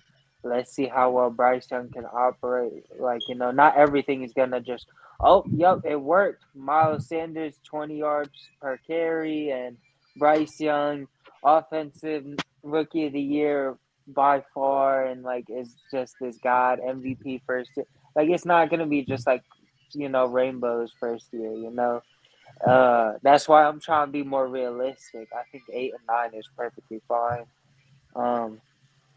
And just put up, a reasonable stat line, and we'll have something to look Can forward to. I jump in here, Cody, real quick?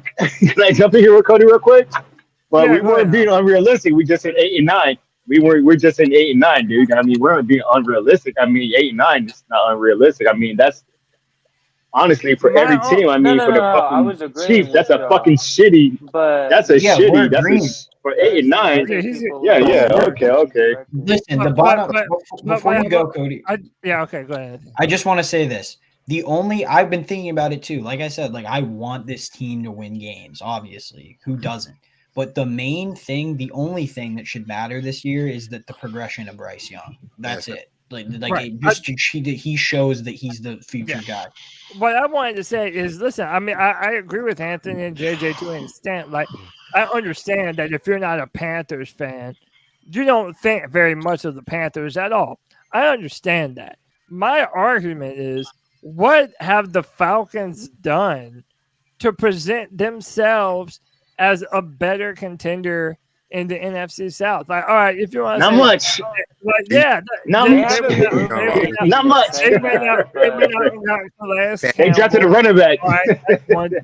They drafted a running back. Hold on, let him finish. I don't really see what upgrades the Falcons have made that somebody would say, oh, they look like a better roster than both the New Orleans Saints, the Carolina Panthers. I don't necessarily know where Atlanta. Tampa Bay. Gonna go with that was if they had us or the Saints projected to be 10-7. You could ask the very same question for us, honestly. Exactly. So, Like someone has to win the division. Like they have to Right. project someone to win. Exactly. You know, Right. so My point is I just think that you can make a compelling argument for it to be the Panthers in many ways and the Falcons. Look, let me go to my man Wolf. I feel like I finally I'm got sorry a good about that, man. No, you're all right, brother. It's all right. It's all love, man. Hey, CBS predicted the Atlanta Falcons to go 10-7.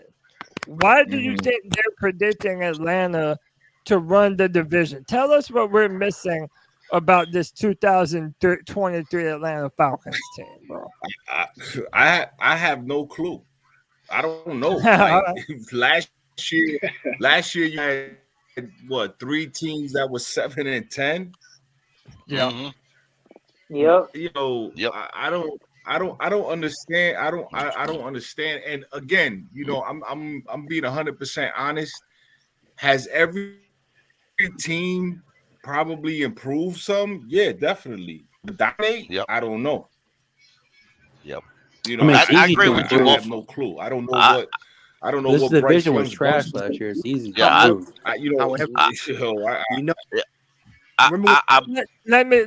me ask you this. Damn, Floyd. Let me ask you this. What would you say if what would you say has been the biggest upgrades that the Falcons have made this offseason?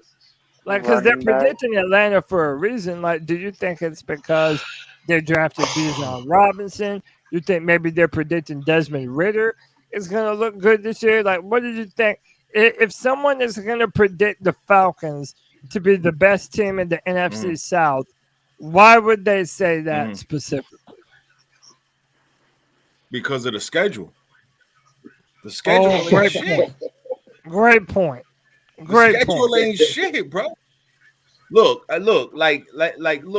I trust me. I represent the red and black all day, every day. But the schedule is weak as shit. It's weak. It's double weak. You know what I'm saying? So that's what happened with the Philadelphia Eagles the last 2 years. The Eagles had the softest schedule. 2 years ago, they went 7-9. They went to Tampa Bay, got their asses kicked. Last year, their defense was so dominant because they didn't play nobody. The run game. They and didn't play defense. nobody. Yeah, I'm looking at this. Cooper Rush put up 35 against the Philadelphia Eagles. They knocked out all the quarterbacks for San Francisco. I'm looking at this Falcons schedule, and they legit only play one good team, the Jets. Every other team on this schedule is projected to be a bad team. Well, Maybe we do play Jacksonville. We do play Jacksonville and the Vikings are okay. They're Anthony, who are you talking about? What you're talking about the Eagles schedule, but I'm saying like who are they playing? Like no, not the Eagles. Cody brought what's his face? Wolf brought up that the Falcons schedule is easy. That's why they're projected to win the most games, and like they only play like one really good team, and two solid teams. That's it. You're talking about this year? You're talking about this year? This year. Yeah, but hold on. It's You like gotta Ohio remember, State. though, you're gonna History shows. I don't understand how you guys can go on schedules though, because schedules, you know, every team progresses and regresses every year. You know that, right? Yeah, I'm not. Yeah, but it's who you play, right? So it's who you play. It's who you're playing. It's who you're playing throughout the year. So if you're gonna go through, let's say the AFC, right? You're gonna play Justin. You're gonna play Trevor. You're gonna play Patrick. You're gonna play Lamar. Like your team has to be ready to play those games because you might meet them in a Super Bowl. Let me push back on you, Wolf. Okay, but let me push back on you real quick. Okay, real quick. Let me push back on you real quick because I thought the same thing last year. We had the NFC East, right? The Giants, the Cowboys, and we lost every single fucking team with the fucking NFC East last year, dude. And that shit was fucking so disappointing, dude. You fucking lose a fucking what's this guy's name? Daniel. What's his name? Dude, from in there? Daniel Jones. Daniel Jones, dude. We lost this guy. Dude, we lost this guy. We lost the whole day. I mean, we got swept. And that was probably like 2 years ago. It might have been 2 years ago, bro. But yeah, man, that shit was. Daniel Jones, for being an average quarterback, just said Yo, Wolf. What an average quarterback is supposed to be. He just said a president. Yeah. Daniel Jones said a president for what an average quarterback is supposed to be. No, but we shouldn't have lost to him, though. That's my point. Is we shouldn't have lost to him, though. We shouldn't have lost to him. I know he's a good quarterback. I mean, he's a decent quarterback. I mean, he can run. He can do this. Dude, if this guy was named Lamar Jackson, bro, fucking Pick would be like, hey, fucking fire this guy right now. You're damn Yo, right. Wolf, what up, bro? You're damn right. I tell you, so we letting dirty birds up in here now, man. What's up, Wolf? Everybody's welcome Friday free-for-all. Hey, look, I know White Chocolate Espresso got all the jokes. You know, Cody used to be one of y'all. Yeah, man. It's cool, man. Did you know Cody just came up to talk because you guys have a good conversation. But Shout out to Wolf. It's a toss-up about who's going to win a division. Yeah. What's up, Anthony? It's a toss-up about who's going to win the division. It's a toss-up. Yeah, it really is, man. Like I think the NFC South is one of the most fun divisions of football to watch.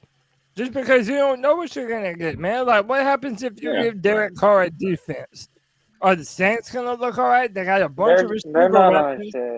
The only team that I really am not expecting shit from is the Tampa Bay Buccaneers. Because they went from Tom Brady to Baker Mayfield. I think, but you know what? You better watch out. They might be in the running for Caleb Williams. Yeah, because poor old Bucks, they look Still bad. Baker Mayfield back there. Todd Bowles is trash, and we all know Tom Brady covered up a lot. You know, imagine going from Tom Brady to shit-faced Baker Mayfield, bro. Don't worry, JJ. Next year, John Gruden will take the Bucks back over. You take care of that shit. You think they'll let him back in the league, Pickle? You think they'll let him back in the league? That's all they He's already back in the league, brother. Yeah. He's already back in the league. Okay, he's an offensive assistant. No, he's an offensive consultant for the Saints. That means you're in the league. Yeah. There you go. I didn't know. My bad, bro. He shouldn't be, though. He shouldn't be in the league. We talked about that earlier. No, he should be in the league. He should be in the league. He should be in the league. I don't know about calling. Hey, y'all want to see?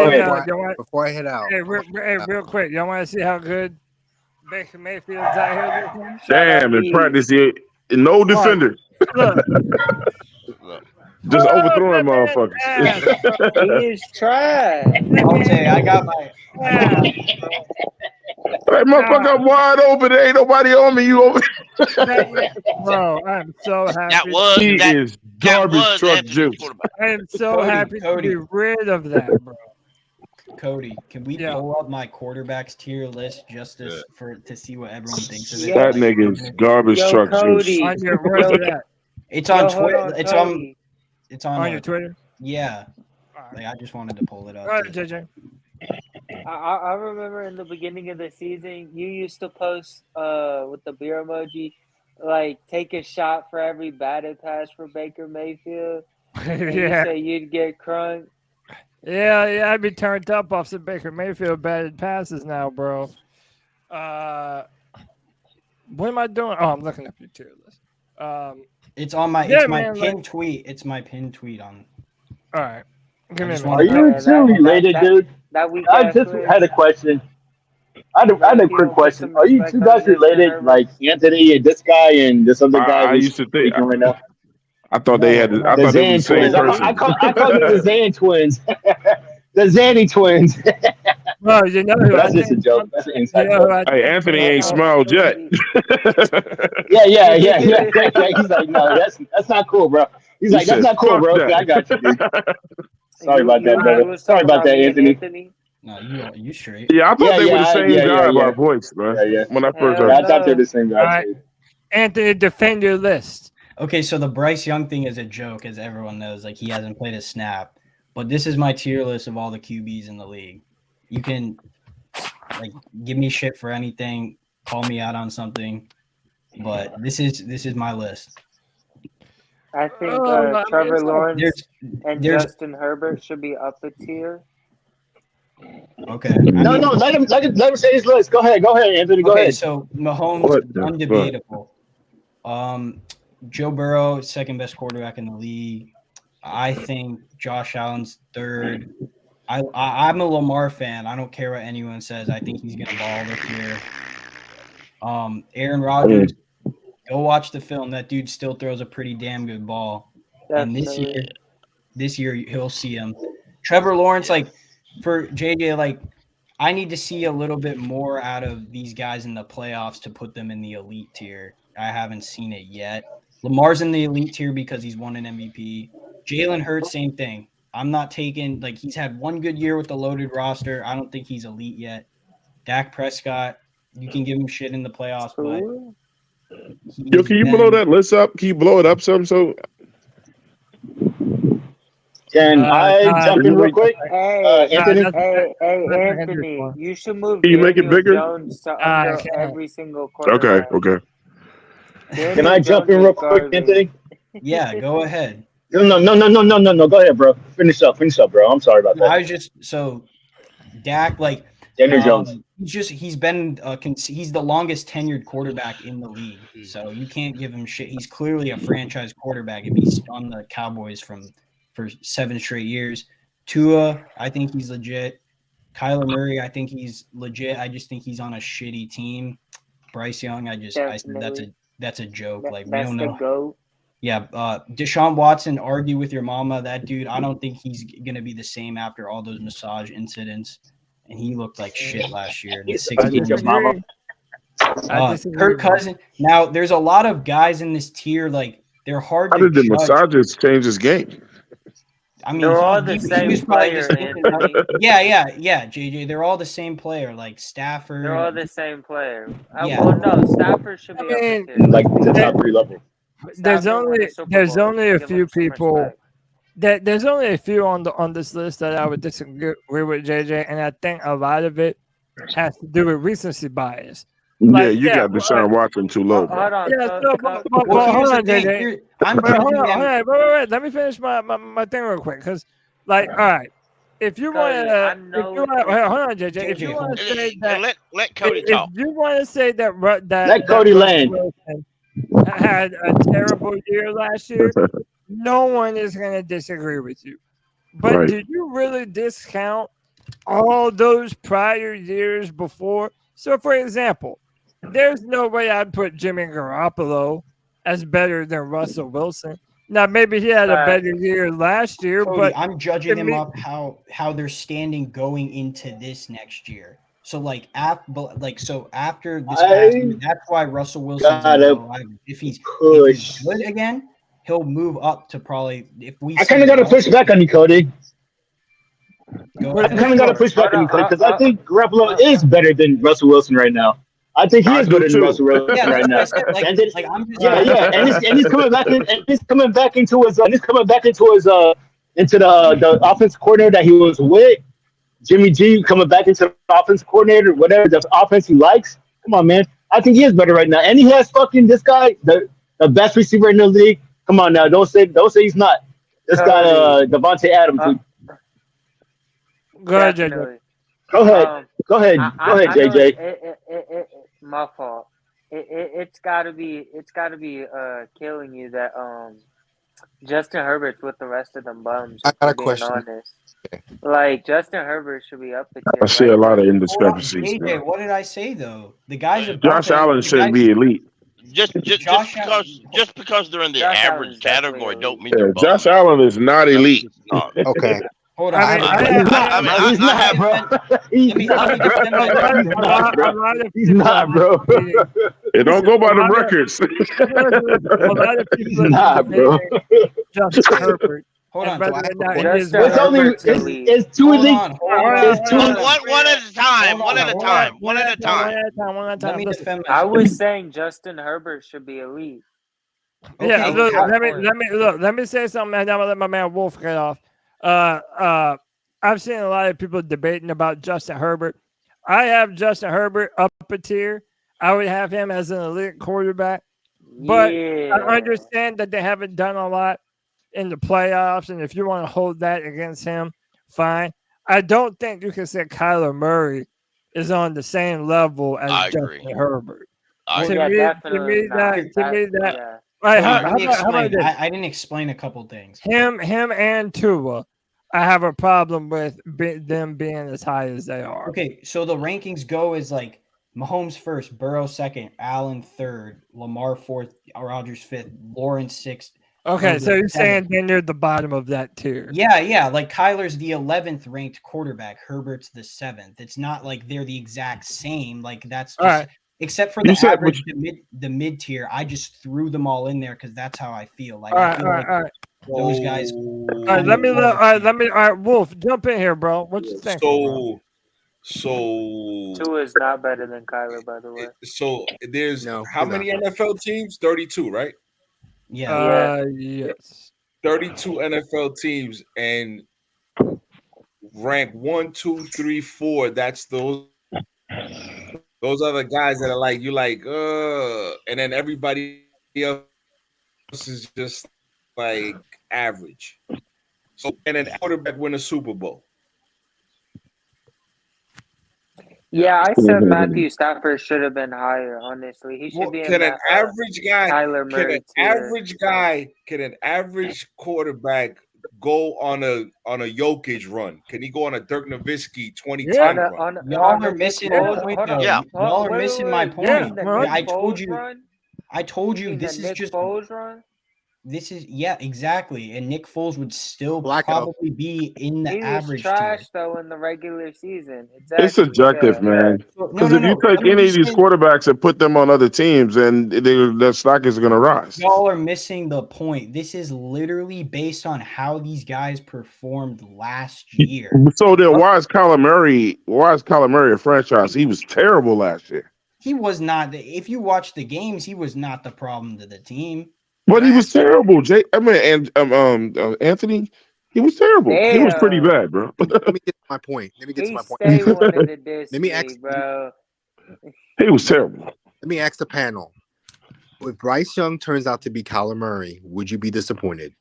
No. Yes. No. Yes. No, I wouldn't. I would. Because Kyler Murray, Kyle Murray is a running back playing. Yeah, I won't be disappointed. That's all he is. He is nothing more than that. He has yet to prove that he's anything more than a running back.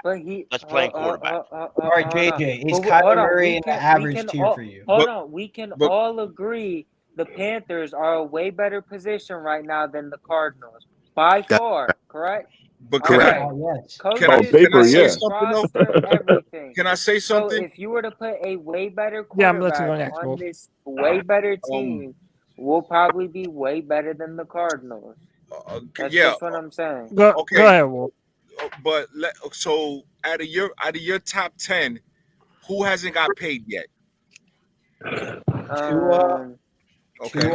Burrow's about to get paid, so that doesn't count. Lawrence hasn't gotten paid yet. Lawrence, for context, Lawrence can't get paid a max because he's only played 2 seasons. After this year, you think Trevor Lawrence is better than Justin Herbert? He beat him in the playoff game. And the reason I asked that question, the reason why I'm asking that question is because when some of these quarterbacks get paid, their team is going to change. The dynamic That's what I just said. Y'all are still missing. This is literally. Go ahead, Anthony. You think because Trevor Lawrence was able to score on the Chargers defense, that's why he's better than Justin Herbert? Well, I think he had a better overall season with less talent on his roster than Justin Herbert. Anthony Noel. Hold on. By the way, hold on. As someone that is a known fan of both of those dudes, and I was on Justin Herbert before almost anyone else. Everybody knows I'm a Clemson fan. I love me some Trevor Lawrence.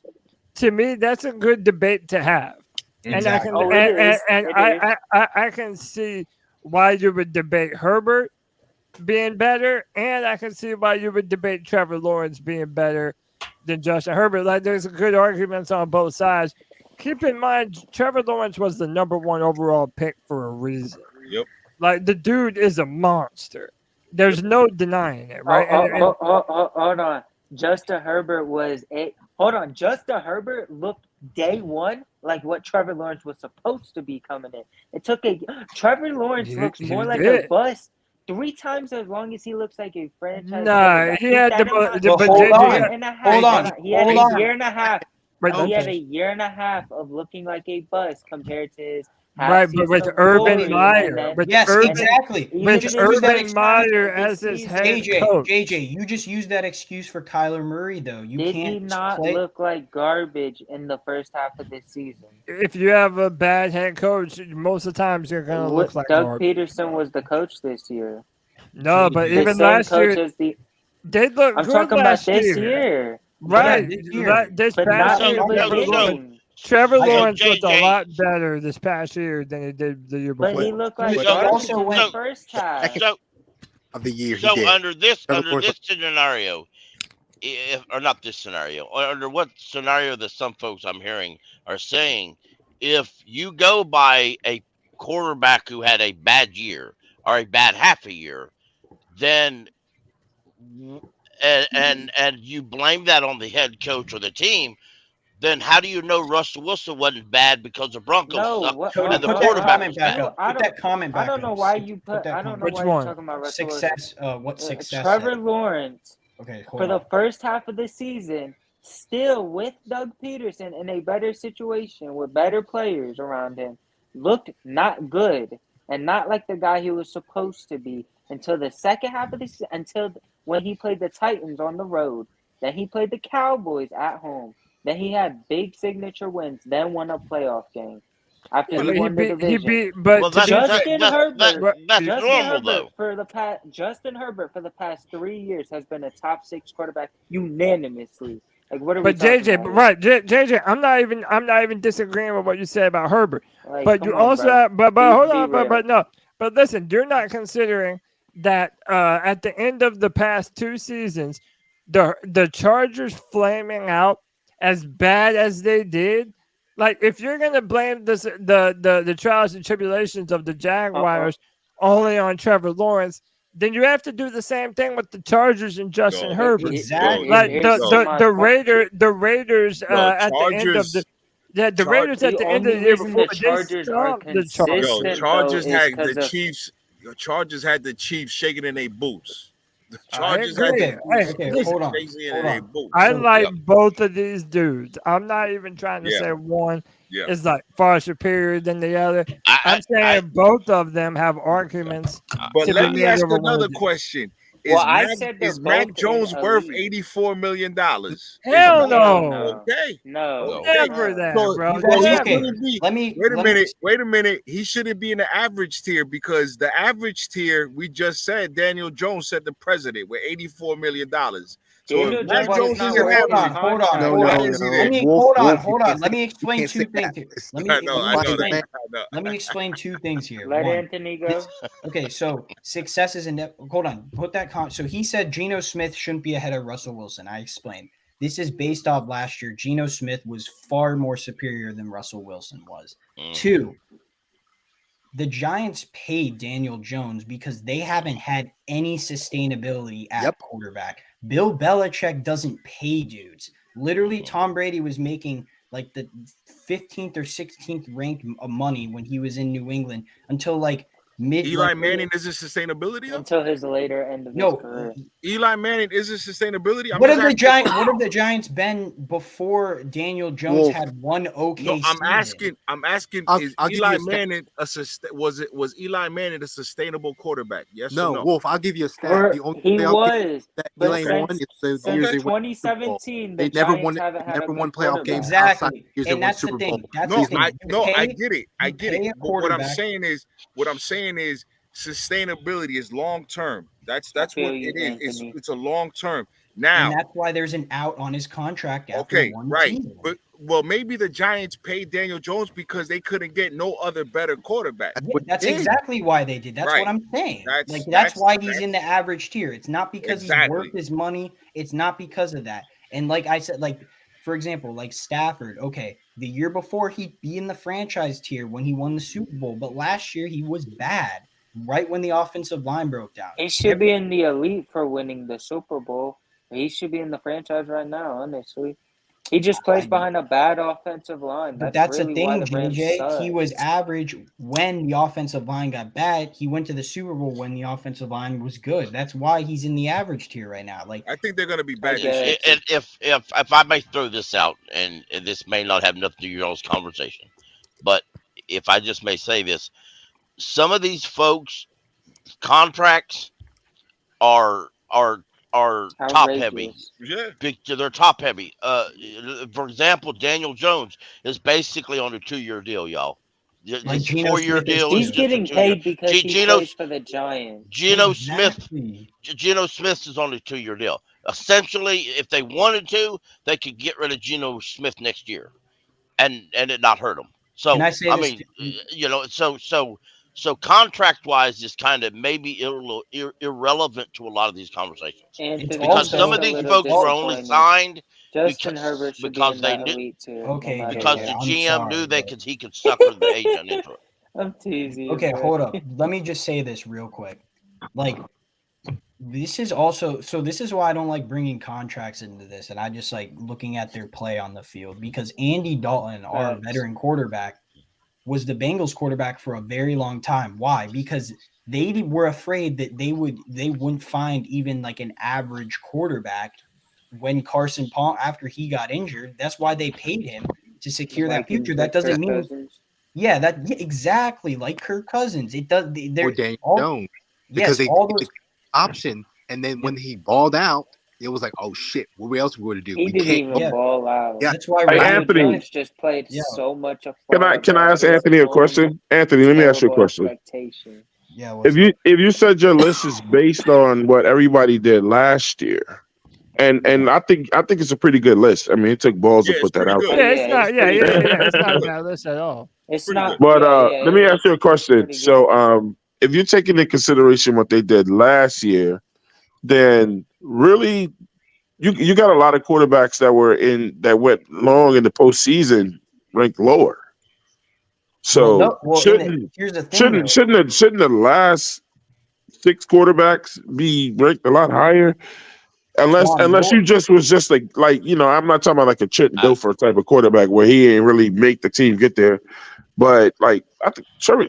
That's my only nick though about your list. That's it. Let me say this. Hey, to go against that, that's the whole reason I have Trevor Lawrence above Justin Herbert, and that's why JJ's giving me shit for it because he went farther in the playoffs than Anthony, you got to remember, I'm a numbers guy. Right? I'm a contract guy. Okay? That was a ballsy list, though. I like that. This is the reason why a lot of Falcon fans didn't understand that Thomas Dimitroff wasn't a numbers guy. He was a players guy, and you keep giving out bad contracts. That sets your team back. Now, once you give a bad contract to a quarterback, it sets your team back even further. Right. You see what I'm saying, Anthony? Yeah. But you can't get them pieces around. Your list is not bad at all. What I'm saying is, when you pay a Joe Burrow might not take a hometown discount like Patrick is. He might not do that.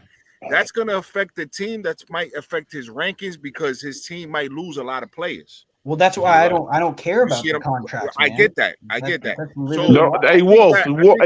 Cody. He doesn't include the contract when he ranks. I think Cody and my man asked me, well, who would you rather have right now, Bryce or Desmond? Well, Desmond's cheap. I don't mind having Desmond because he's cheap. I get it, man. Like I see get what I'm saying. Yeah, absolutely. If Bryce is there, even though Bryce is the way better player, if there's some type of regression. Let's just say there's some type of regression with Bryce. I'm not saying that there will be because I think he's good. I just seen the ESPN Plus thing on him. He's a very, very intelligent dude, right? But let's say there's a little regression, right? Well, the management who did the interview who laid out your plan for the Carolina Panthers for the next 5 years, well, now there's a little concern there because the NFL interviews are very, very long. They're not like regular jobs. Okay. Frank Wright's interview was probably 3 hours. Your GM's interview was probably 5 hours because you got to lay out a plan of what you're going to do for the culture, what you're going to do with this franchise. He's your number one guy. He's very expensive right now. Desmond, hey, he's a replica Jordan from China. We could get rid of him quick. Yeah, bro. You know my only argument. He's a replica. I don't put a lot of stock into those interviews, bro. Yeah, my only argument. Well, my only argument for that.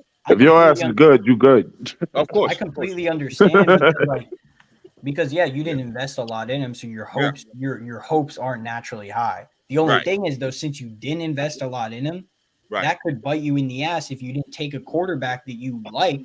But you put your faith in Desmond, and then it's like, oh shit, might get stuck in purgatory. You don't want to do that, and that's the whole reason why he's at. That's why Pickle knows I was pissed off when Daniel Jones got paid. I was like, how the hell do you have one okay season? Why?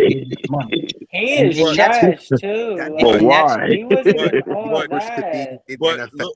But here's another thing, Anthony. Right? Here's another thing. He plays in New York, though, Anthony. I will tell you that. I understand that. I'm just saying he's gonna get paid.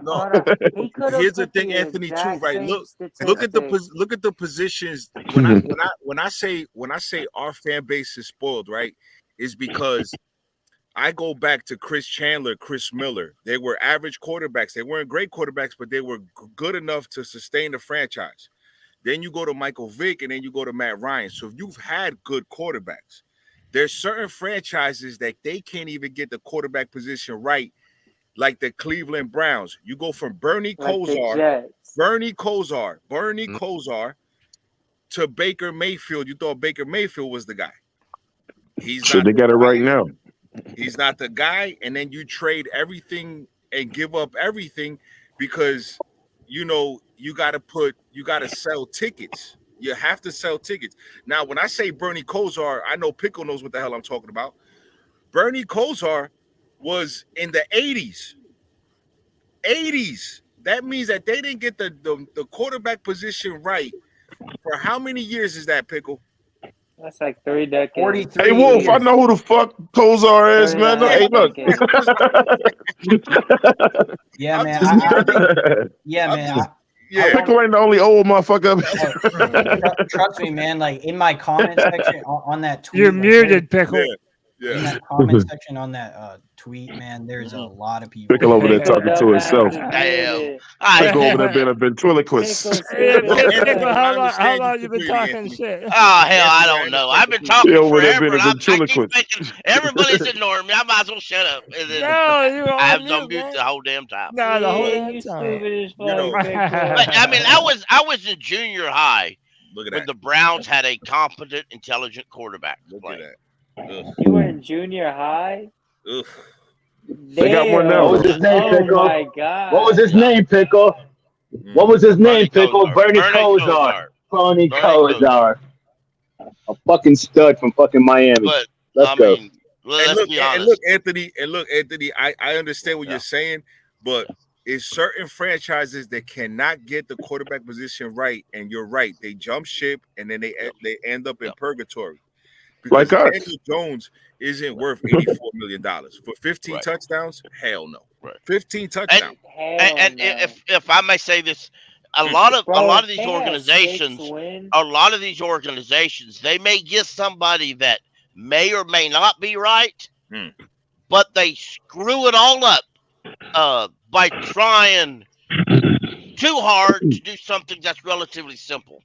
The Giants, for example.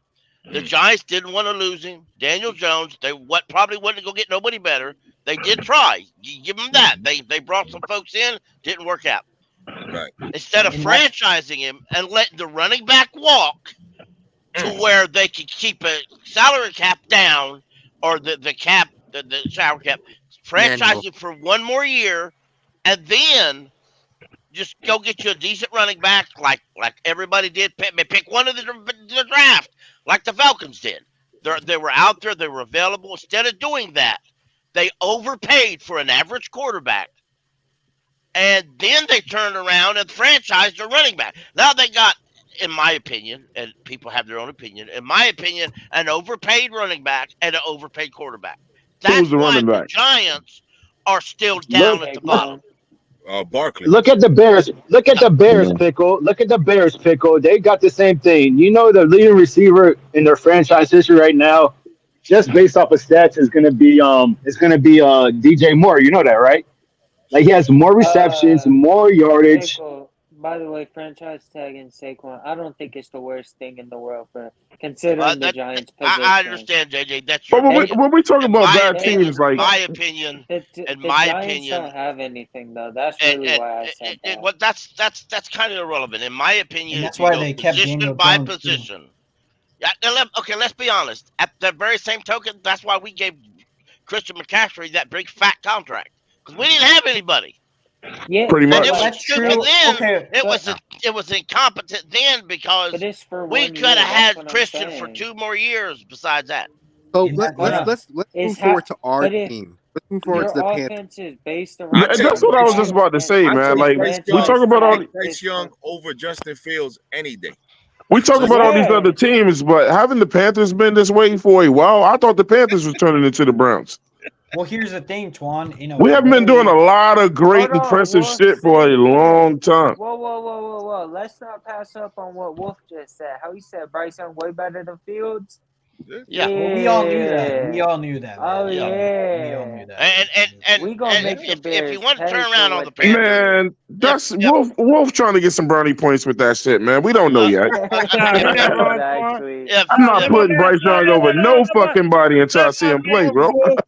Bro, my man. Wolf just trying to get some brownie points with that shit. Nah, Wolf knows what the hell he's talking about. Nah, Wolf ain't seen Bryce Young play yet. Nah, it's all right. He don't need to. He's seen enough Alabama film. That's all right. Okay. Go ahead, Pickle. Let Wolf have his brownie points. I see. Get over it. Look. Okay. I think if that was some slick ass shit, Wolf. I think if he hits the ground running, I think, like I said, but it's a possibility that he might be that guy that you guys trading up to get. He might be that dude. I'm not gonna say he's not. Like, he gonna have a Trevor Lawrence type season. And the whole thing with the 10-7, and that record 10-7, I guarantee you, any one of the 3 teams can have a 10-7 record. Anyone. Hey, Wolf. But look, Wolf, admit this, Wolf. Phil's plays with the shitty ass Chicago Bears. Okay. Put Fields with the 49ers since we saying if. Okay. Oh, is he better than Purdy? Yes, we know that. Okay. He plays with a horrible fucking team. DJ gonna find out very quickly what they said when they said wide receivers go to Chicago to die. Okay. But look what Chicago just did, right? Right. Look what Chicago just did. Chicago just gave Justin Fields some confidence, because before the draft, remember, Fields didn't know where he was going. If you see the interview he didn't know whether or not he was going to stay or not in Chicago. Well, who's their other guy? You can't just have DJ Moore. Who's going to be the other receiver, or else the defense is going to know you going to DJ all game. Claypool and Darnell Mooney. But look what I'm trying to tell you, right? Look. Cody knows this. Pickle knows this. AJ knows it. Everybody knows this, right? Geno Smith just got popping now. Yeah, he did. But he played on a lot of bad teams, though. Right. he just got popping now. Now, I done heard Cody said if Sam Arnold starts in San Francisco, it might be his blow up. That's what he said. I think so, man. He can look good over there because of who he's playing with. Listen, Sam Darnold's ceiling is what Daniel Jones was for the Giants this year. I don't know. That might be enough. Sam Darnold's playing with a different team, bro. That's the animal over there. That might be more than enough, though. Yep. Yeah. I'm not even some super Sam Darnold defender. I just said that you saw Sam. You saw Sam play the best football of his career down the stretch last year, and now you're going to put him on one of the best teams in the NFC and with the best coach. I just feel sorry for them for going to go get him. Come on, that might be the best. You might see the best Sam Darnold. Hey, Cody, I just feel sorry for San Francisco that they are thinking about starting Sam Darnold at their quarterback. I mean, hey, I feel sorry for them. It could be worse.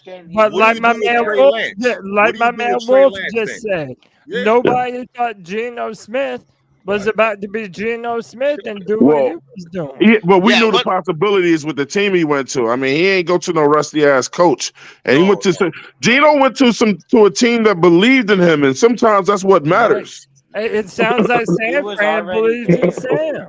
Yeah. And that's also, and let's hear. I will point out one thing in Sam's defense. That's the whole reason that like he's probably on that Geno path is because he went to the Jets like Geno did. So like where your first destination as a rookie quarterback matters so much, and it can be the end all be all of your career. So like if this staff and this offensive line and these receivers are able to help Bryce Young flourish automatically, he may not have to move to another team after 4 seasons. Like he might not want to. Exactly, and that's how you build a foundation, and that's how you keep a franchise quarterback. That's it. So I mean, what do you do? What do you do with Trey Lance? What do you do with Trey Lance at that point? I don't know, bro. That's a big ass question. They say Trey Lance. They say Trey Lance right now looks like a fucking stud right now. They say Trey Lance might take his job back. So if he's looking like a stud, there ain't no way in hell they start Sam Darnold. Everybody looks like a stud. They're saying Trey Lance. They're saying Trey Lance right now is in the lab right now with fucking Pat Mahomes. That comes right back to Corral and Bryce Young. What Pickle just Trey said. Lance needs to get in the lab and get some hair transplants. That's what he needs to do. What Pickle just said is the truth. Facts, Everyone looks good in OTAs besides Baker Mayfield. That's it. Yep. Everyone looks good in OTAs. How y'all feel about how y'all feel about CMC and linking back up with Sam Darnold? I mean, I think they're friends, bro. They were. I mean, he was one of Sam Darnold's biggest advocates when he was with the Carolina Panthers. I think that's why I was like, you tripping, bro. I got a better question. I got a better question for the Panther fans. I got a better Panther can Matt Corral be the starter week 1? Man, look, don't get us started. Because I said yes. Why did you? I say yes. Look. Hey, Wolf, I say yes, but they're not gonna let it. They ain't gonna let it happen. Let me break it down like this, man. They ain't gonna let it happen though. Wolf, I have been one of the biggest Corral fans that there is. Right. I'm a big time fan of this dude. Oh no, they bought and paid for Cody. Bro. I understand. He's switched up. Nah, listen up, man. I understand that this coaching staff, they are building this team with Bryce Young in mind. Okay. And it would be foolish to assume that they're going to let Matt Corral be the guy over him. However, what I will say is this. The Panthers played 4 quarterbacks last year. You damn well better keep Matt Corral on the football team. Those motherfuckers combined to make one quarterback. That might be, bro. If let's say all the Bryce Young naysayers are correct, and he's not going to be able to be healthy long term, bro. You need an underdog like Matt Corral to be ready to pick up the mantle if his number is called, man. So Cody, let me ask you this question. So our coaches be number 1 though, and our coaches.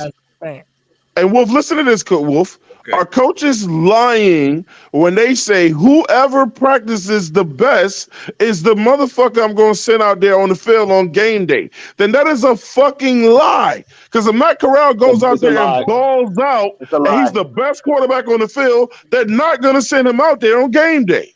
They're not going to send him out there. It's going to be Bryce Young, dude. That's a lie, bro. That's a fucking bold ass lie, bro. Yeah, you cheating motherfuckers if you looking the other way because you went and got him at first. That's lie. You also think about it. I mean, lie, man. Unless he comes in there looking like. If they thought that Matt Corral, they thought that Matt Corral. Why do you think Matt Corral's gonna perform better than Bryce Young? Bro, because it's football and we don't know the future. We don't know what's in that man's heart. You don't know. Like, he done heard all the bullshit. Some people are ignited by the fucking articles that they read and all the shit that they say. And when you try to put them second, and they say, I'm gonna go out here and prove all y'all motherfuckers wrong, bro. Come on, do you really think they're gonna give him reps with the ones? I just told you they're not gonna. Yeah, that's my point. That's my whole. So you're lying. You're not putting the best thing on the field. But all right, listen. If they give him the opportunity or not, it doesn't necessarily mean that Bryce Young isn't going out there and looking good as well. I expect them both to look good. Corral. I just said I'm only saying if Corral looks the best. That's the only thing I'm putting it on. What I'm saying is, can he his opportunity just isn't as like goldenly wrapped as Bryce Young. Can he beat Bryce Young for the job? You got to go again. We didn't hear what you said, bro. What you said, bro? Matt Corral beat Bryce Young for the job. He's not gonna Hey, Wolf, he's not going to be given the opportunity because Cody just said. Why would you not let him run some with the ones? Why would you not let him run with the ones? I'll tell you this, though, Wolf. I believe before the end of training camp, Matt Corral will be quarterback 2 over Andy Dalton. I believe that, too. Okay. I believe that. Yeah, I believe Matt Corral. He'll be over Andy Dalton. I do believe. Can I just say? Wolf, let me put some shit into perspective. I asked some Panthers fans one time. I asked Panthers fans one time, and it's mostly Bryce Young fans. I said, if you can see with your own eyeballs and you went to practice every day and you saw that Corral was out there fucking killing it. Right. I said, would you want to send the best man out there on day one or Bryce Young? And Bryce Young. The best man, for sure. The best man. They said, I want to send Bryce Young out there. But he wasn't the best. And then you know what I keep hearing? But they went up to get him at number 1. Hold on. No. That's not what we said. They be like, but I didn't even say anybody's names. They telling on their shit. It seemed like Bryce Young can't be the better player. They always say this, Wolf, but we went up to number 1 to get him. Twan, what we're saying is that the best quarterback will play, but we're just simply telling you. He's making Bryce it seem like Young it's is the impossible better for Bryce to just be better. Yeah, he just like keeps trying to disguise his hatred for Bryce Young to just be like, oh, I just want to put the better football player on the field. No, you just hate Bryce Young. Man, look, bro. It's not hating Bryce Young. It's not hating. It's not hating Bryce Young. We haven't seen him do shit. We haven't seen him do nothing, bro. Yeah. Look, check this out. And I'm glad you said that, homie. Listen, it's not hating. Listen, check this out. It's not hating Bryce Young. It's just not loving Bryce Young as much as you do. Well, that's the thing, though. Hold on. Twan, let's be honest. That's the thing with these Bryce Young fans. They think if you say anything about this guy, you hate and be happy. Twan. No, hold on. This is the last thing I gotta say. Why can't you just be happy we have a quarterback on the team? Twan, be honest. Instead, you want to bitch and complain about some. Anthony, go ahead, man. I'm falling asleep with that other guy. Go ahead, man. The Zanny twins. Hold on. I just want to clear something up. If we drafted CJ Stroud, would you be saying this best man shit? Hell no. Yes, bro. Yes. Fuck CJ Stroud. He ain't gonna win. If CJ ain't gonna win for us, fuck him. Okay, that's all I got to hear. I gotta bounce out of here, boys. Well, Anthony, give me your final words for the show, man, because we're going on about 4 hours. I'm probably about to jump off of here soon myself, man. So give me some final words about everything, man. NFC South, Panthers, whatever, bro. Cupcakes, pancakes. Yeah, waffles. Man, pancakes are good. I may have sausage links. Waffle House run, but anyways, hey, we're gonna listen. The CBS is bullshit. I agree, but I'm gonna temper my expectations. But when I start seeing us win games, then I'll hop on the train and be as optimistic as everyone else. And then secondly, I gotta see it, man. You gotta see it. And secondly, I hope y'all like the tier list, man. It's going to change a lot coming into the next year. And it's good because it's good conversation. Like, I'm glad that people disagree with Anthony, hold tight. Anthony, hold tight. Yeah, absolutely, man. One thing I like about you, bro, is when we debate, the debate is mutual. It's respectful, man. And sometimes we agree, sometimes we don't agree. But one of the things you did today, man, I got a lot more respect for you because you put a ballsy list out there, and you didn't care what motherfuckers thought. Oh, trust me, bro. You know, because the easiest thing for somebody to do is judge, and with a few discrepancies, but see, that's what makes great debates, is willing to put some shit like that out there. Yeah. That's really a 5-hour show. And Anthony, send me that template, and maybe I'll send it out to everybody and make everybody do their own list. Okay, he did his homework on that shit. He really did. And yeah, man, no, bro, I don't give a fuck what anyone thinks. That's been my motto for years, man. Like last year, I was on this panel, fucking cheering for Baker Mayfield. The fuck, and look at me. Well, we all fall short in life. But I got clowned for that, and I'm right back here. So we all slip and fall sometimes. Big dog Anthony in the house. No, that's it. Anthony, I appreciate you, brother. You're the man, dude, and we'll do it again, dog. Hey, Anthony, look, out of respect, do you? What'd you say you cut out? You cut out. Twan, that was awesome. Yo, Twan, you went out. Okay, can you hear me now? Yeah. Anthony, I would say out of respect, do you mind if I come up with my own list and present something like that later on my show? Bro, I don't give a fuck. Yeah, absolutely. Yeah, I mean, I just like to ask out of respect, man. Twan versus Anthony. Yeah, bro. Maybe we'll do a Twan Don versus. Fuck it, Anthony, let's do it, man. Fuck it. Let's do it. Sure. Set it up. And Cody gonna have me interviewing everybody on his staff before it's all over with. I mean, C3, we out here, boy. You know. Go check out that pickle. Yeah. Go check out the pickle joint. Go check that pickle. Yeah, check out that Panther one. Yeah, Panther pickle, man. That was. Go check that pickle interview out, bro. If you want to know pickle, go get this. All right, boys. Peace Anthony, you're the man, dude. Have a great night, brother. Hey, man. Computer's having a stroke here. Maybe on the computer too much. No, it's all right. Down on me. Hey, we're getting ready to jump off here, man.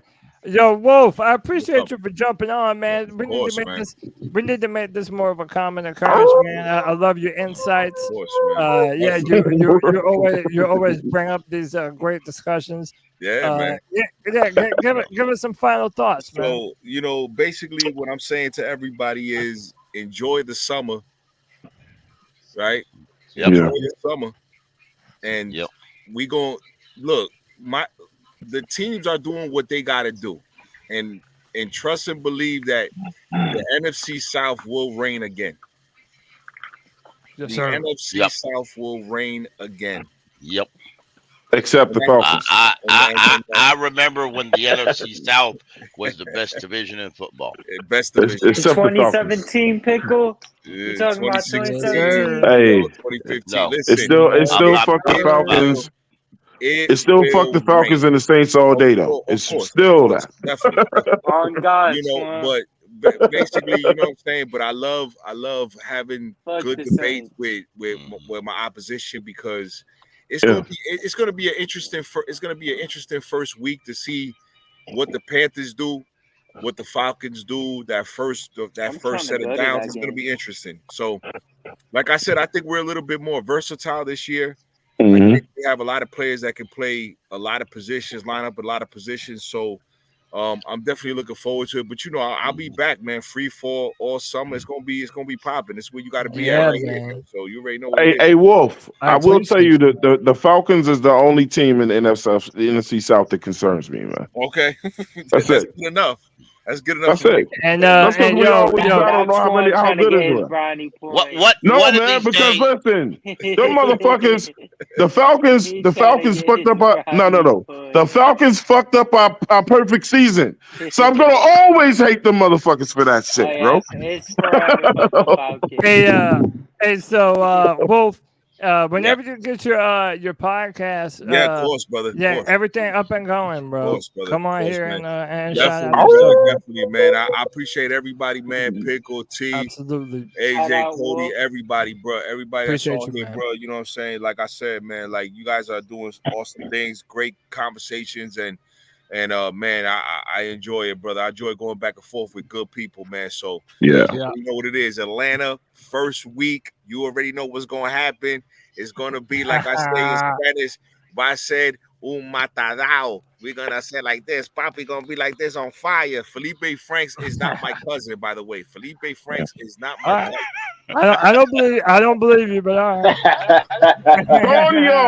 Coño. I don't believe you, but all right. If you say Hey Wolf, coño. Adios.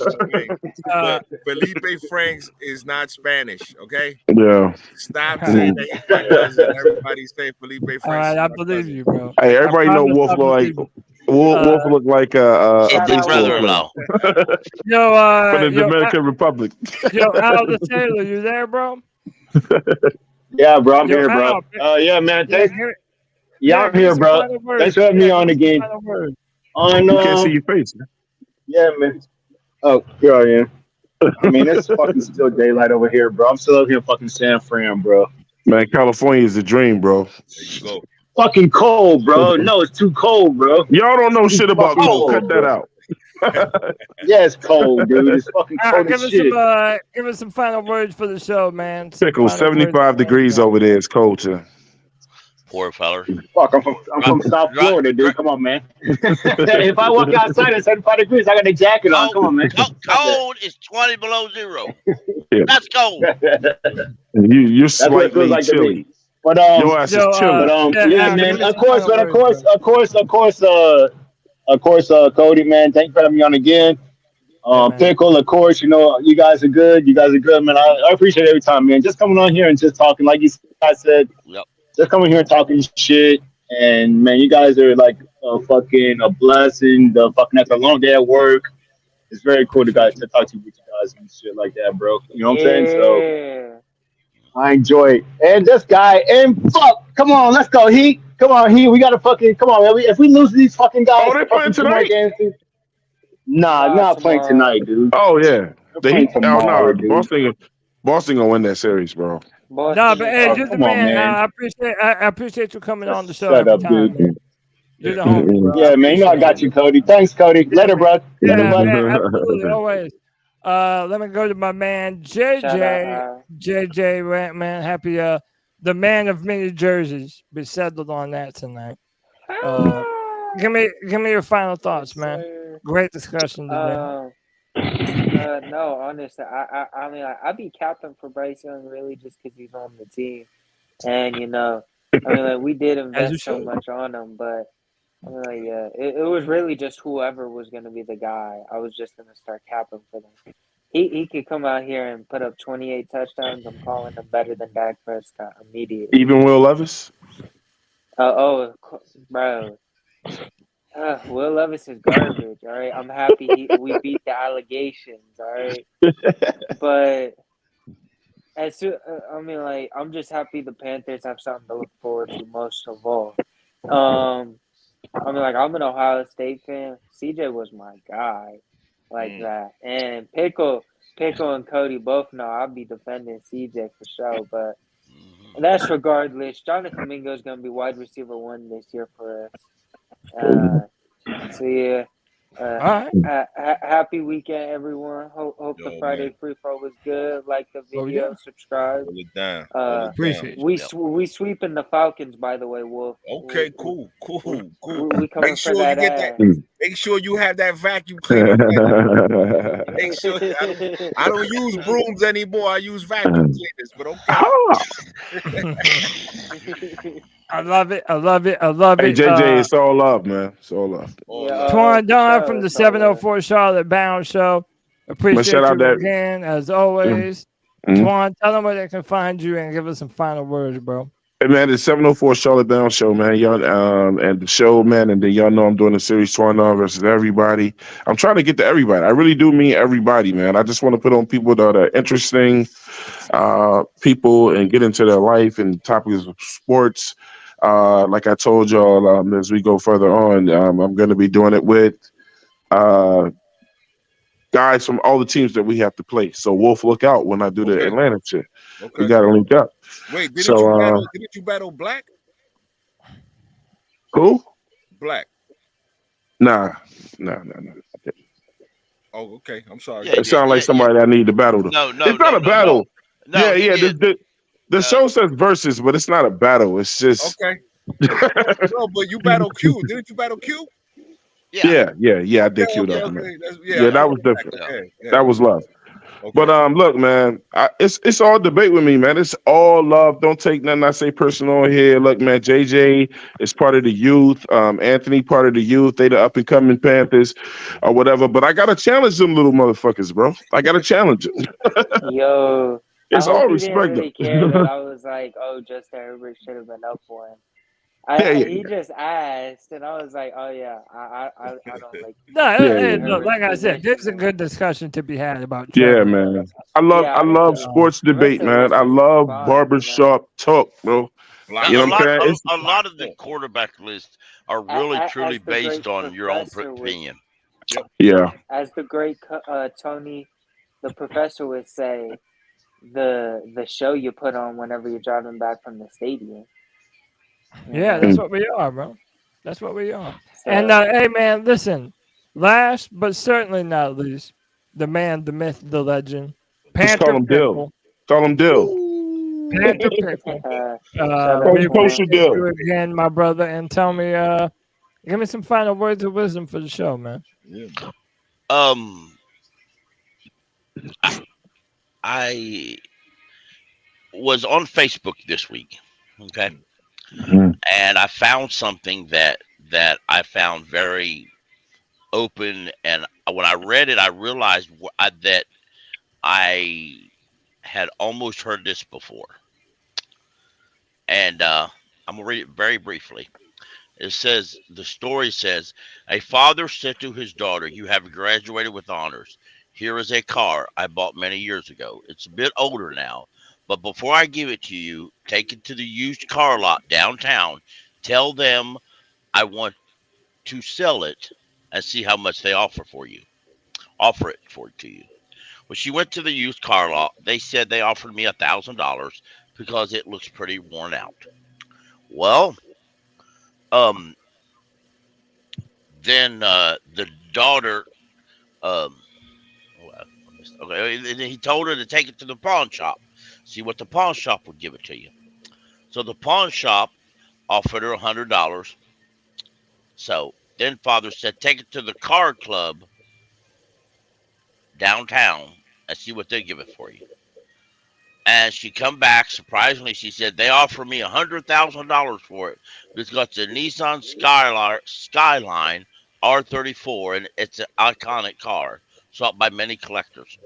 The father said to his daughter, the right place values you the right way. If you are not valued, do not be angry. It means you are in the wrong place. These who know your value are those who appreciate you. Never stay in a place where no one sees your value. There you go. Don't force yourself to stay where you're not regarded. That was the Matt Corral tweet. Exactly.